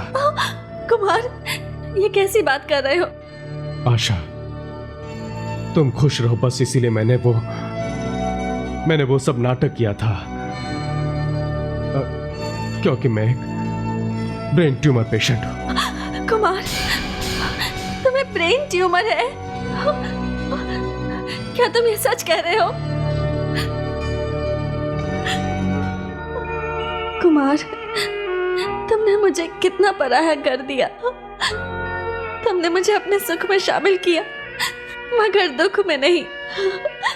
मैं तुम्हें तहे दिल से प्यार करती हूँ, चाहे वो घड़ी सुख की हो या दुख की। मैं हमेशा तुम्हारा साथ दूंगी, हमेशा साथ दूंगी कुमार। जानता हूँ आशा, मैं सब कुछ जानता हूँ, लेकिन तुम मुझे गलत मत समझना। अब मेरी जिंदगी टूटी हुई नाव की तरह है, जिसमें मैं तुम्हें नहीं बिठा सकता आशा। और अब तो मैं फांसी की सजा काटने वाला कैदी हूँ। कुमार, मेरी कसम खा के कहो तुमने वो कत्ल किया है। नहीं आशा, मेरा उस कत्ल से कोई संबंध नहीं है। इसमें जरूर कोई धोखा है। तुम्हारे डैडी ने मुझे उस नरसिम्हा से एक बैग लाने को कहा था। मैं सिर्फ वो बैग लाया और तुम्हारे डैडी को दे दी। वो कत्ल किसने किया, कैसे किया, मुझे कुछ भी नहीं पता। इस गुत्थी को सुलझाना ही पड़ेगा, तभी मैं बेकसूर साबित हो सकता हूं आशा। आशा, हाँ? क्या तुम मेरी एक मदद करोगी? बताओ क्या करना है, मैं तुम्हारे लिए कुछ भी कर सकती हूँ Kumar.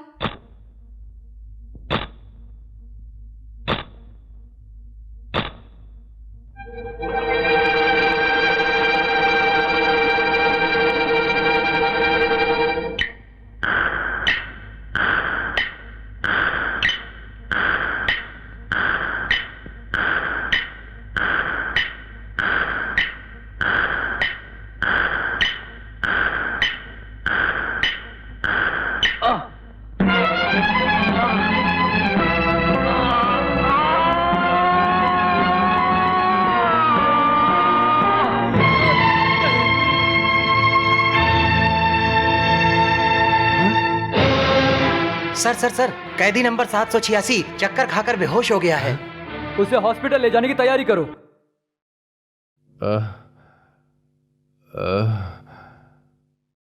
He is all right doctor. Is it? Mister Kumar, आपको क्या हुआ था? What happened? डॉक्टर, मेरा सर कभी कभी चकराता है और कभी कभी सर भारी हो जाता है। आंखों के सामने अंधेरा छा जाता है, क्योंकि मुझे ब्रेन ट्यूमर है डॉक्टर। व्हाट? आपको ब्रेन ट्यूमर है? नर्स, एक्सरे के लिए रेडी करो।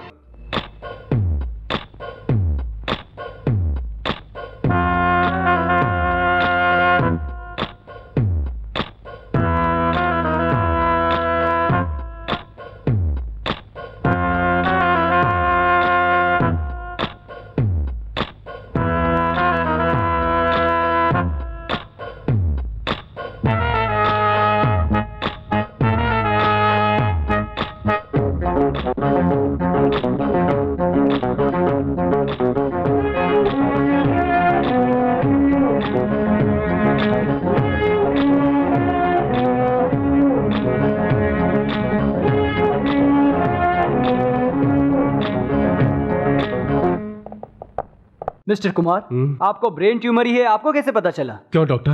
क्योंकि रिपोर्ट के मुताबिक आपको ब्रेन ट्यूमर नहीं है। व्हाट?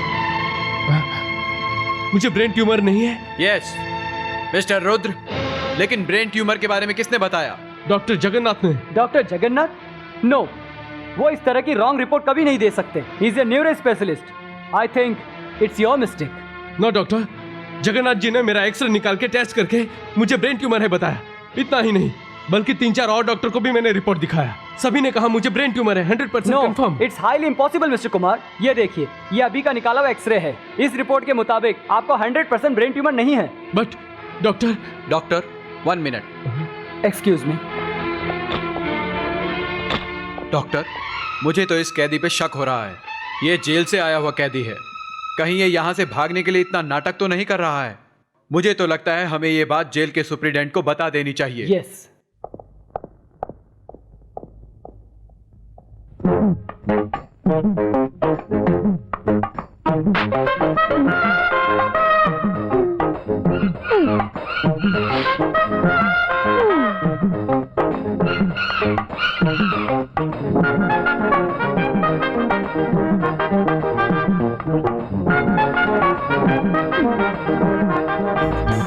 एक्सक्यूज मी, जी आप? मैं नर्स, इंस्पेक्टर, पेशेंट का बीपी चेक करना है, टेम्परेचर चेक करना है, इंजेक्शन देना है।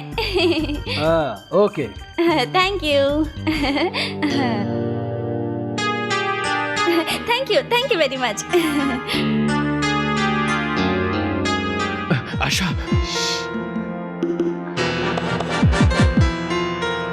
आइए। हाँ। अरे इस तरफ आइए, इस तरफ।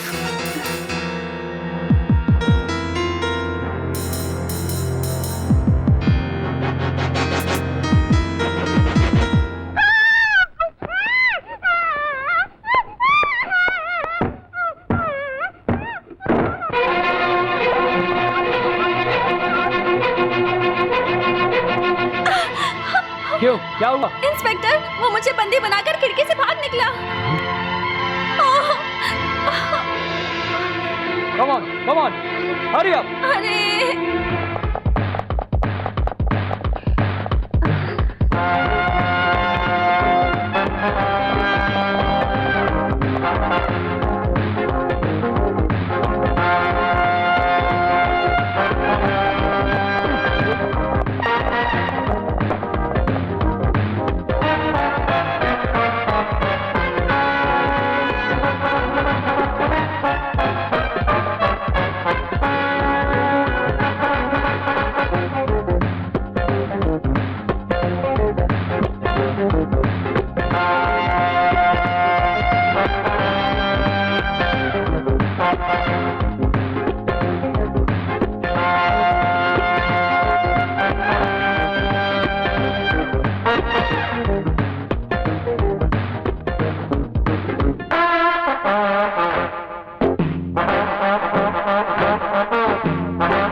रुकिए।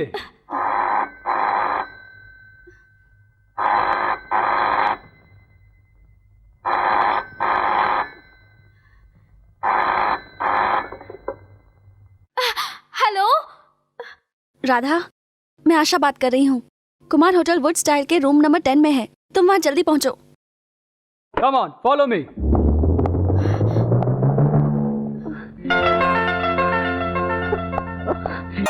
माँ, भैया।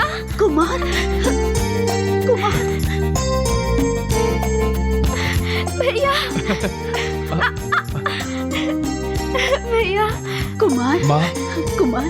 माँ, ये कुछ दिनों की तकलीफ है। तुम बिल्कुल चिंता मत करना।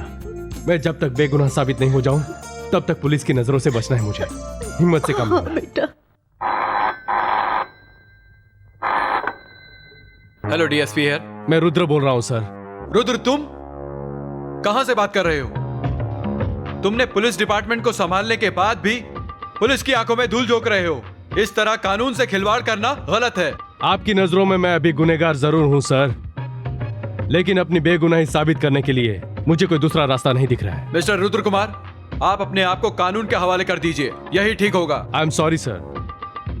सबसे पहले तो मैं अपने बेगुनाही के सबूत और गवाह लाने की कोशिश करूंगा सर। अगर ये मैं नहीं कर सका तो अपने आप को मैं सरेंडर कर दूंगा। बस यही बताने के लिए आपको फोन किया था सर।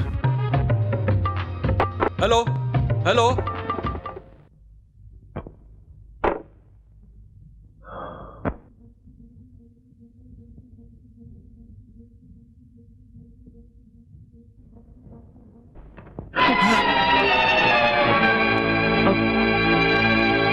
तुम यहाँ? ऐसे क्या देख रहे हो? शायद ब्रेन ट्यूमर के पेशेंट को ऐसे आते हुए कभी नहीं देखा होगा।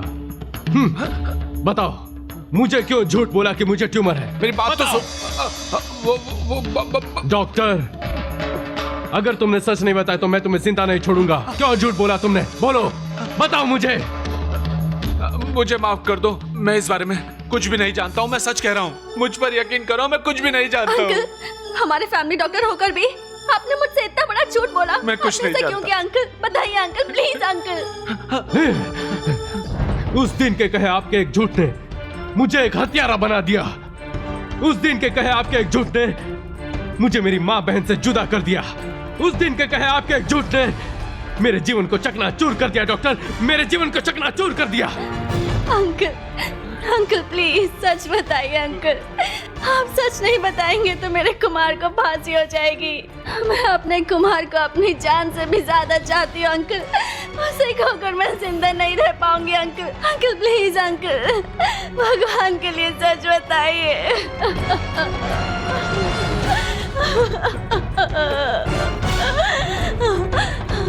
Uncle please uncle.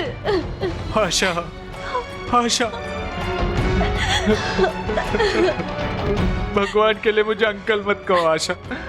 मुझे अंकल कहकर मत पुकारो। क्यों अंकल? मेरा दिल घबरा रहा है। बताइए ना अंकल, बताइए ना।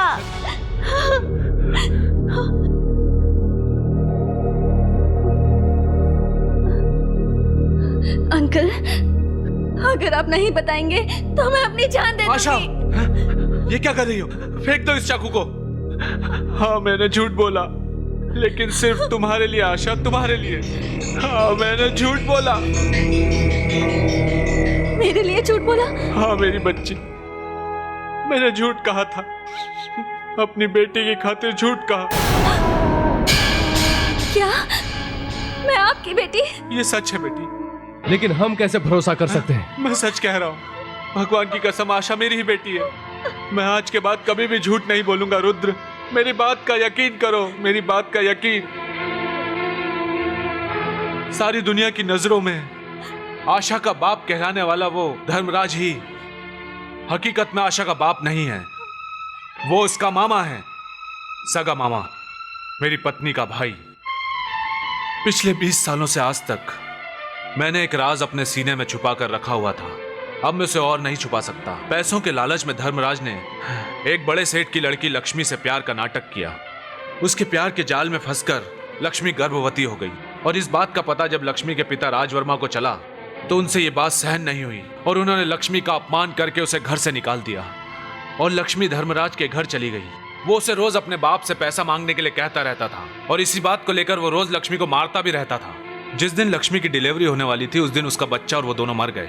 हाथों में पैसा तो था नहीं, जीने के लिए दूसरा सहारा भी नहीं था और इसीलिए धर्मराज ने अपनी बहन से पैसा लेना शुरू कर दिया। और जिस दिन मुझे ये बात पता चली मैंने तुम्हारी माँ को समझाया कि वो दोबारा यहाँ नहीं आना चाहिए।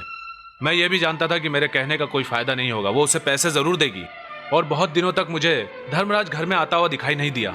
मगर एक दिन मैंने तुम्हारी माँ को धर्मराज को बहुत सारे पैसे देते हुए देख लिया और उस दिन पहली बार मैंने तुम्हारी माँ पर हाथ उठाया। और ये सब देखकर धर्मराज ने अपनी बहन को जताने के लिए मुझ पर हाथ उठाया। हम दोनों को छुड़ाने के लिए तुम्हारी माँ आगे आई तो मेरे हाथ से उसे धक्का लग गया और इस धक्के के कारण तुम्हारी माँ सीढ़ियों से नीचे गिर गई और उसका दम टूट गया। और इसी बात को कत्ल बताकर धर्मराज मुझे पुलिस में ले जाने की बार बार धमकी देने लगा। और उसी दिन से मैं उसकी कठपुतली बन गया और उसे जब भी पैसों की जरूरत होती वो मुझे धमका कर ले जाता था। और एक दिन वो मेरे पास आकर बोला, मुझे तुम्हारी बेटी चाहिए। मेरी तो कुछ भी समझ में नहीं आ रहा था। मैंने उससे इस बात का कारण पूछा कि मेरी बेटी क्यों चाहिए। इस बात को सुनकर उसने रवि वर्मा का लिखा हुआ एक खत मेरे हाथ में दे दिया। मैंने उस खत को पढ़ा। उस खत में लिखा था, मैं रवि वर्मा, मेरी हालत बहुत ही खराब है, मैं अब ज्यादा दिन जिंदा नहीं बचूंगा। मैं आखिरी बार अपने पोता पोती का मुंह देखना चाहता हूँ, उन्हें जल्दी भेज देना।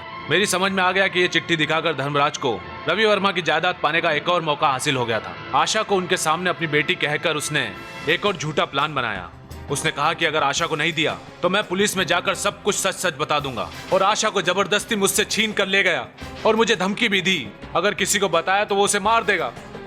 और अपनी जिंदगी में अंधेरा छाते देखकर अपनी बेटी के लिए उस धर्मराज के यहाँ आने जाने लगा और दूर से ही अपनी बेटी को उसके यहाँ पलते हुए देखता रहा। और 2 महीने पहले धर्मराज ने मुझसे कहा कि मैं जल्दी कुमार को तुम्हारे अस्पताल भेजूंगा और तुम उससे कहोगे कि उसे ब्रेन ट्यूमर हो गया है। मैंने उसे ऐसा करने के लिए बहुत मना किया, लेकिन उसने इसका कारण मुझे यह बताया कि वो आशा और रुद्र की शादी नहीं होने देना चाहता, क्योंकि शादी के बाद रवि वर्मा की सारी जायदाद जो आशा के नाम पर थी वो उसके पति को मिल जाएगी। आशा और तुम्हारी शादी तोड़वाने के लिए ही उसने मुझे एक काम करने के लिए मजबूर किया और मैं भी उसकी धमकियों में आ गया। मैं जानता था कि वो किसी भी कीमत पर तुम दोनों को अलग करके ही दम लेगा। ट्यूमर का यकीन दिलाने के लिए वो तुमको कॉफी में दवा मिलाकर देता था। मेरी बात का यकीन करो, अगर मैं उसकी बात मानने से इनकार करता तो वो आशा को मेरी आंखों के सामने मार देता। बेटी के प्यार में अंधा होकर मैं उसकी सारी बातें मानता रहा। मैं जानबूझकर तुम्हें दूसरे का एक्सरे दिखाता रहा ताकि तुम्हें यकीन दिला सकूं कि तुम्हें ब्रेन ट्यूमर है। यही सारी कहानी है बेटा। मेरे इस गुनाह के लिए मुझे तुम जो भी सजा दोगे मुझे कबूल होगी बेटा, लेकिन उससे पहले आशा, आशा बेटी, सिर्फ एक बार अपने पापा के गले लगकर एक बार मुझे पापा कहकर बुला। आशा,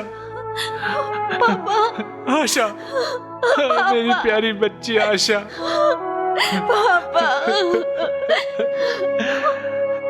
कुमार बेटे, मैं जानता हूं कि मैंने जो गुनाह किया है वो माफी के लायक नहीं है। मैं जानता हूं कि मुझे तो नहीं डॉक्टर, कोई इतने सालों तक घुट घुट के जी सकता है मैंने कभी सोचा भी नहीं था। आपकी जगह कोई भी होता तो ऐसा ही करता। जो कुछ हुआ उसे एक बुरा सपना समझकर भूल जाइए, बाकी सब मैं संभालूंगा। थैंक यू, थैंक यू आशा।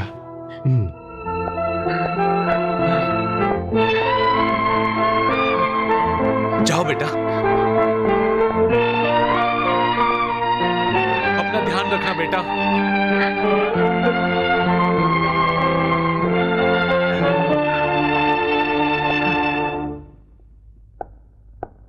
जगन्नाथ।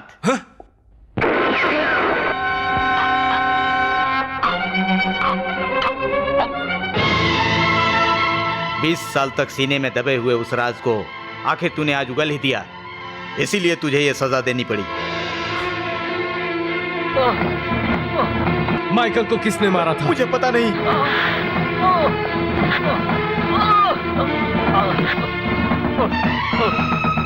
अगर तुमने सच नहीं बताया तो मेरे हाथों से तुम मारे जाओगे। उन्हें कुछ मत कीजिए, छोड़ दीजिए उन्हें, रहम कर दीजिए। मेरे पापा को मत मारिए। सुनिए जी, भगवान के लिए आप मेरी बात मानिए, सच बता दीजिए। Hello DSP Shivshankar here. मैं रुद्र कुमार बोल रहा हूँ सर। रुद्र? आपको पहला गवाह दे रहा हूँ सर। लॉकअप में जो माइकल मरा था वो मेरे हाथों से नहीं मरा था, बल्कि उसे मारने वाला अपना 403 है।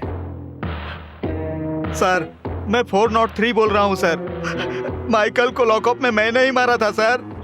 403? क्या माइकल को तुमने मारा था? सच में? भगवान की कसम मैंने ही मारा था सर।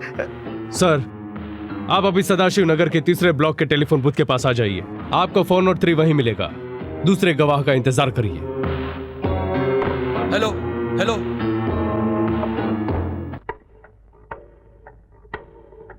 सुनो, मैं डीएसपी बोल रहा हूं। सदाशिव नगर के 3रे ब्लॉक में टेलीफोन बूथ पर कांस्टेबल 403 मिलेगा, उसे वहीं गिरफ्तार कर लेना।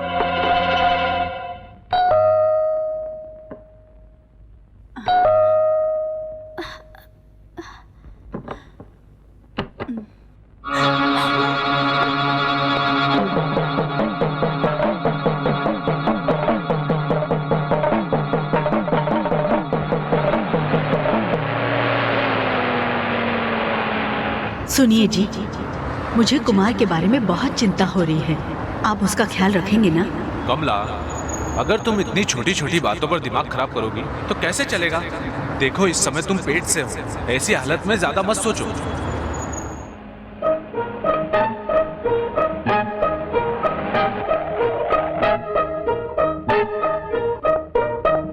कमला, तुम रुको, मैं देख कर आता हूं।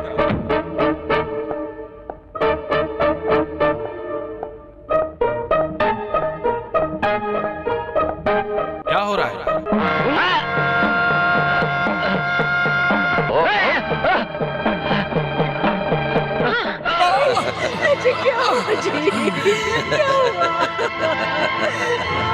हमारे स्मगलिंग के काम में टांग अड़ा के हमें ही अरेस्ट करके अंदर डालना चाहते हो? हमसे दुश्मनी लेने का क्या अंजाम होता है देख लिया? अच्छा, तो तुम वही चांडाल हो? अरे छोड़ दो मेरी बेटी को। मुझे।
हेलो,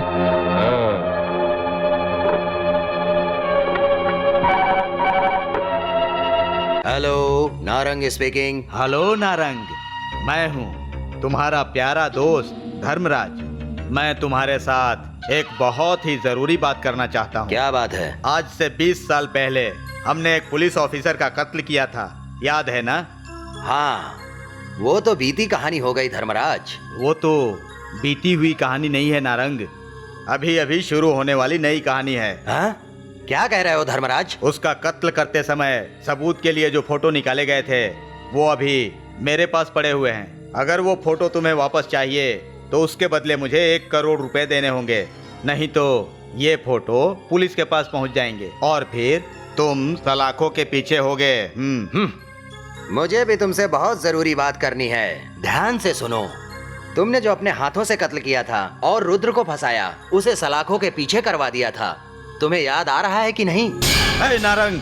क्यों धर्मराज, ये बात मुझे कैसे पता चली ये सोचकर परेशान हो गए? उस दिन समुद्र के किनारे रुद्र को नरसिम्हा के घर से लेदर बैग लाने को तुमने कहा था ना, वो बात मैंने सुन ली थी। बिना कारण तुम कुछ भी काम नहीं करते हो, इसमें कुछ ना कुछ मतलब है, मैंने ये शक किया था। इसलिए मैंने उस रात को रुद्र के आने से पहले वीडियो कैमरा साथ लेकर मैं वहां इंतजार कर रहा था। लेकिन रुद्र नहीं आया, तुम वहां पर आ गए। नरसिम्हा की तकिए से मुंह दबाकर तुमने जान ले ली। तुम्हारे जाने के बाद वहां घबराया हुआ रुद्र आया, मरे हुए नरसिम्हा को बेहोशी की दवा सुंघा करके और लेदर बैग को लेकर निकलते ही पुलिस वालों ने पीछा करके उसे अरेस्ट कर लिया। हाँ, सही है ना? Narang!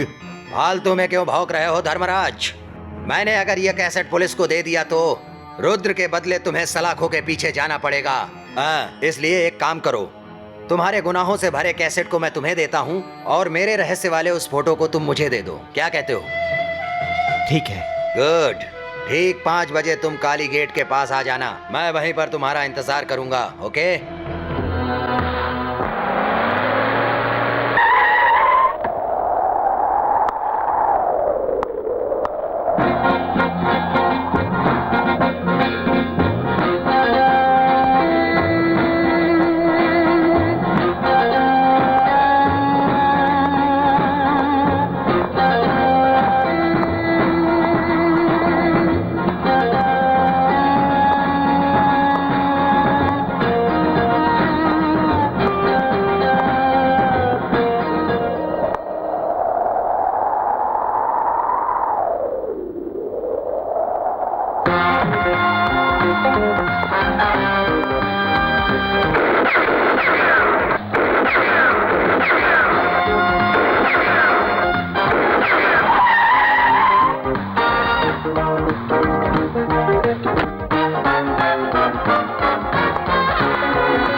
Oh shit!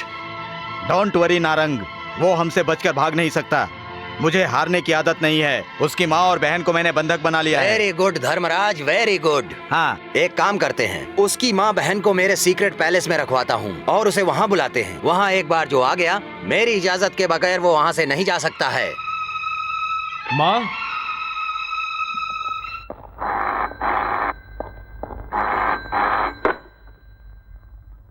Kumar here. मुझे पहचाना नहीं क्या? मैं नारंग बोल रहा हूँ। कैसेट फोटोज मिल गए हैं कहकर ज्यादा खुश मत हो ना बेटा। शराफत इसी में है, अगर वो कैसेट और फोटोज मुझे लाकर नहीं दिए तो समझ लेना तुम्हारी माँ और बहन की लाश तुम्हें मिल जाएगी। अगर तुम्हें मेरी बात पर यकीन नहीं है तो तुम अपनी माँ से बात कर सकते हो। कुमार, माँ, तू यहाँ पर मत आना बेटा, चाहे हमारी जान क्यों न चली जाए, ये लोग कुछ भी कर सकते हैं बेटा। रुद्र, अपनी माँ की आवाज सुनकर अब तो यकीन हो गया ना तुझे? अब मेरी बात को जरा गौर से सुन ले। हार्बर से 9 किलोमीटर की दूरी पर जब सीधे चलकर आगे आओगे तो वहाँ एक बंगला मिलेगा और तुम वहाँ पर आशा के साथ आ जाना, मैं वहीं पर मिलूंगा। चलो। उस डीएसपी को यहाँ पर लो। नारंग, तुम? धर्मराज, तुम भी? मुझे यहाँ पर क्यों लाए हो? मैं तेरे घर पर आया था उस रुद्र ने 403 की जुबान खुलवा करके तुम्हारे हवाले किया, ये मुझे पता था। फिर तुमने माइकल की मौत के बारे में उससे ही क्यों पूछा? वो तो मेरा नाम बता ही देता। क्योंकि मैंने ही 403 को बोल करके माइकल को मरवाया था। क्योंकि तुम पुरानी दोस्ती को भुला करके तुम मुझे अरेस्ट करने के लिए ही सोच रहे थे। इसलिए मुझे अरेस्ट करने से पहले मैं ही आपको अरेस्ट करके यहाँ पर ले आया। ये है नारंग सीबीआई की सोच। ये तुम्हारी सोच है ना, सीबीआई सोच नहीं है नारंग, घटिया सोच है।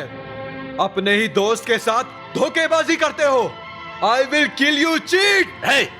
Don't talk rubbish.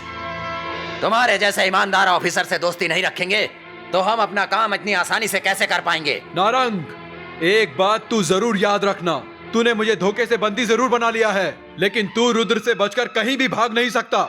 वो रुद्र यहाँ जरूर आएगा और तुम लोग एक एक करके उस शेर का शिकार बन जाओगे, समझे? कौन शिकार बनेगा और कौन शिकारी बनेगा ये तुम्हें जल्दी पता चल जाएगा डीएसपी। थू है तुम पर। जब मेरे कुमार को तुम्हारे गलत कारनामों का कच्चा चिट्ठा मैं उसे बताऊंगी तो वो तुम दोनों के साथ काट के रख देगा। चुप रहो, जब तुझे कहने का मौका मिलेगा तब ना बुढ़िया। ले जाओ उसको। नारंग, 100 सोनार की होती है तो एक लोहार की भी होती है। वो रुद्र ज्वालामुखी से निकले लावा की तरह यहाँ पर तेजी से आ जाएगा और तुम लोगों को जलाकर खाक कर देगा। वो हम लोगों को जिंदा जलाएगा, यही कह रहा है ना तू? अभी मैं तुझको बताता हूँ। ले जाकर इसे डाल दो अंदर। धर्मराज, इस डीएसपी की कहानी यहीं खत्म कर दो। बाहर रखवाली करने वाला कालिया रुद्र की कहानी बाहर खत्म कर देगा। Excellent Narang, excellent. वो फोटो और कैसेट हमारे हाथ लग गए तो हमें भी मुक्ति मिल जाएगी। फिर उस जायदाद के साथ हम खुशी से ऐश करेंगे। नारंग, इसे भी अंदर डाल दो।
ए रुद्र, हमने समझा तेरा खेल बाहर ही खत्म हो जाएगा, मगर तू यहाँ तक आ पहुंचा है तो शराफत से वो कैसेट और फोटो मुझे दे दे।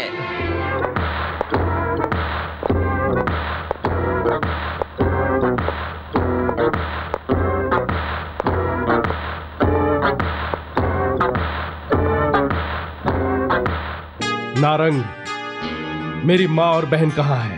ओहो, उन्हें देखे बिना तुम फोटो और कैसेट नहीं देना चाहते हो क्या?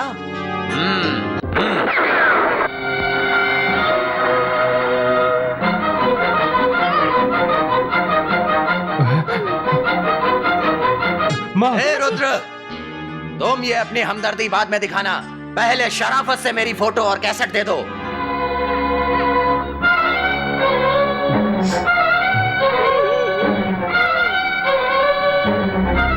चलो निकालो।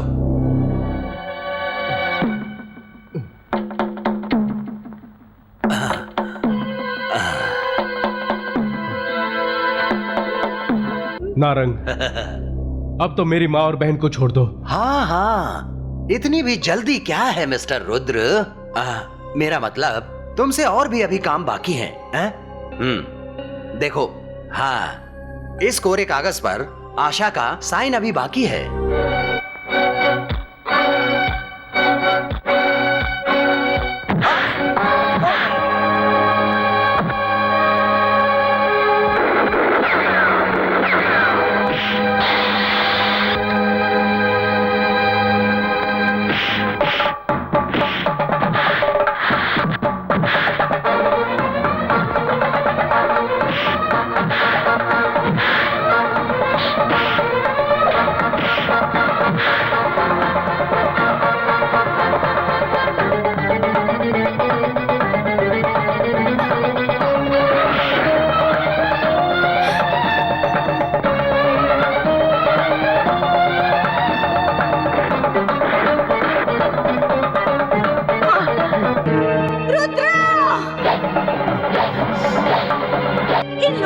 जाने देना। मेरा सुहाग मिटाने वाले, मेरा मंगलसूत्र तोड़ने वाले ये नारंग और ये कमीना धर्मराज ही है।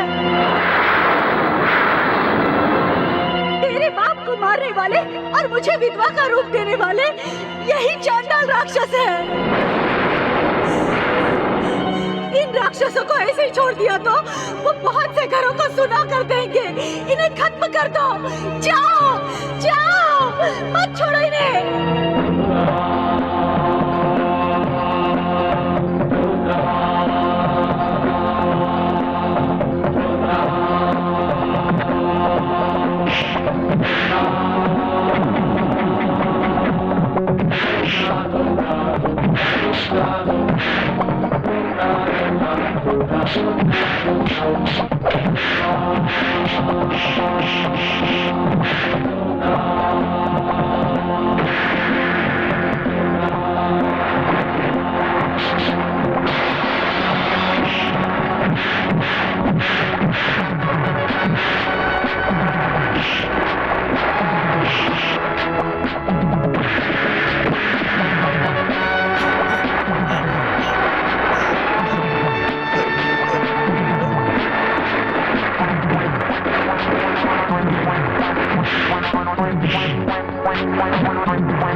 बहना।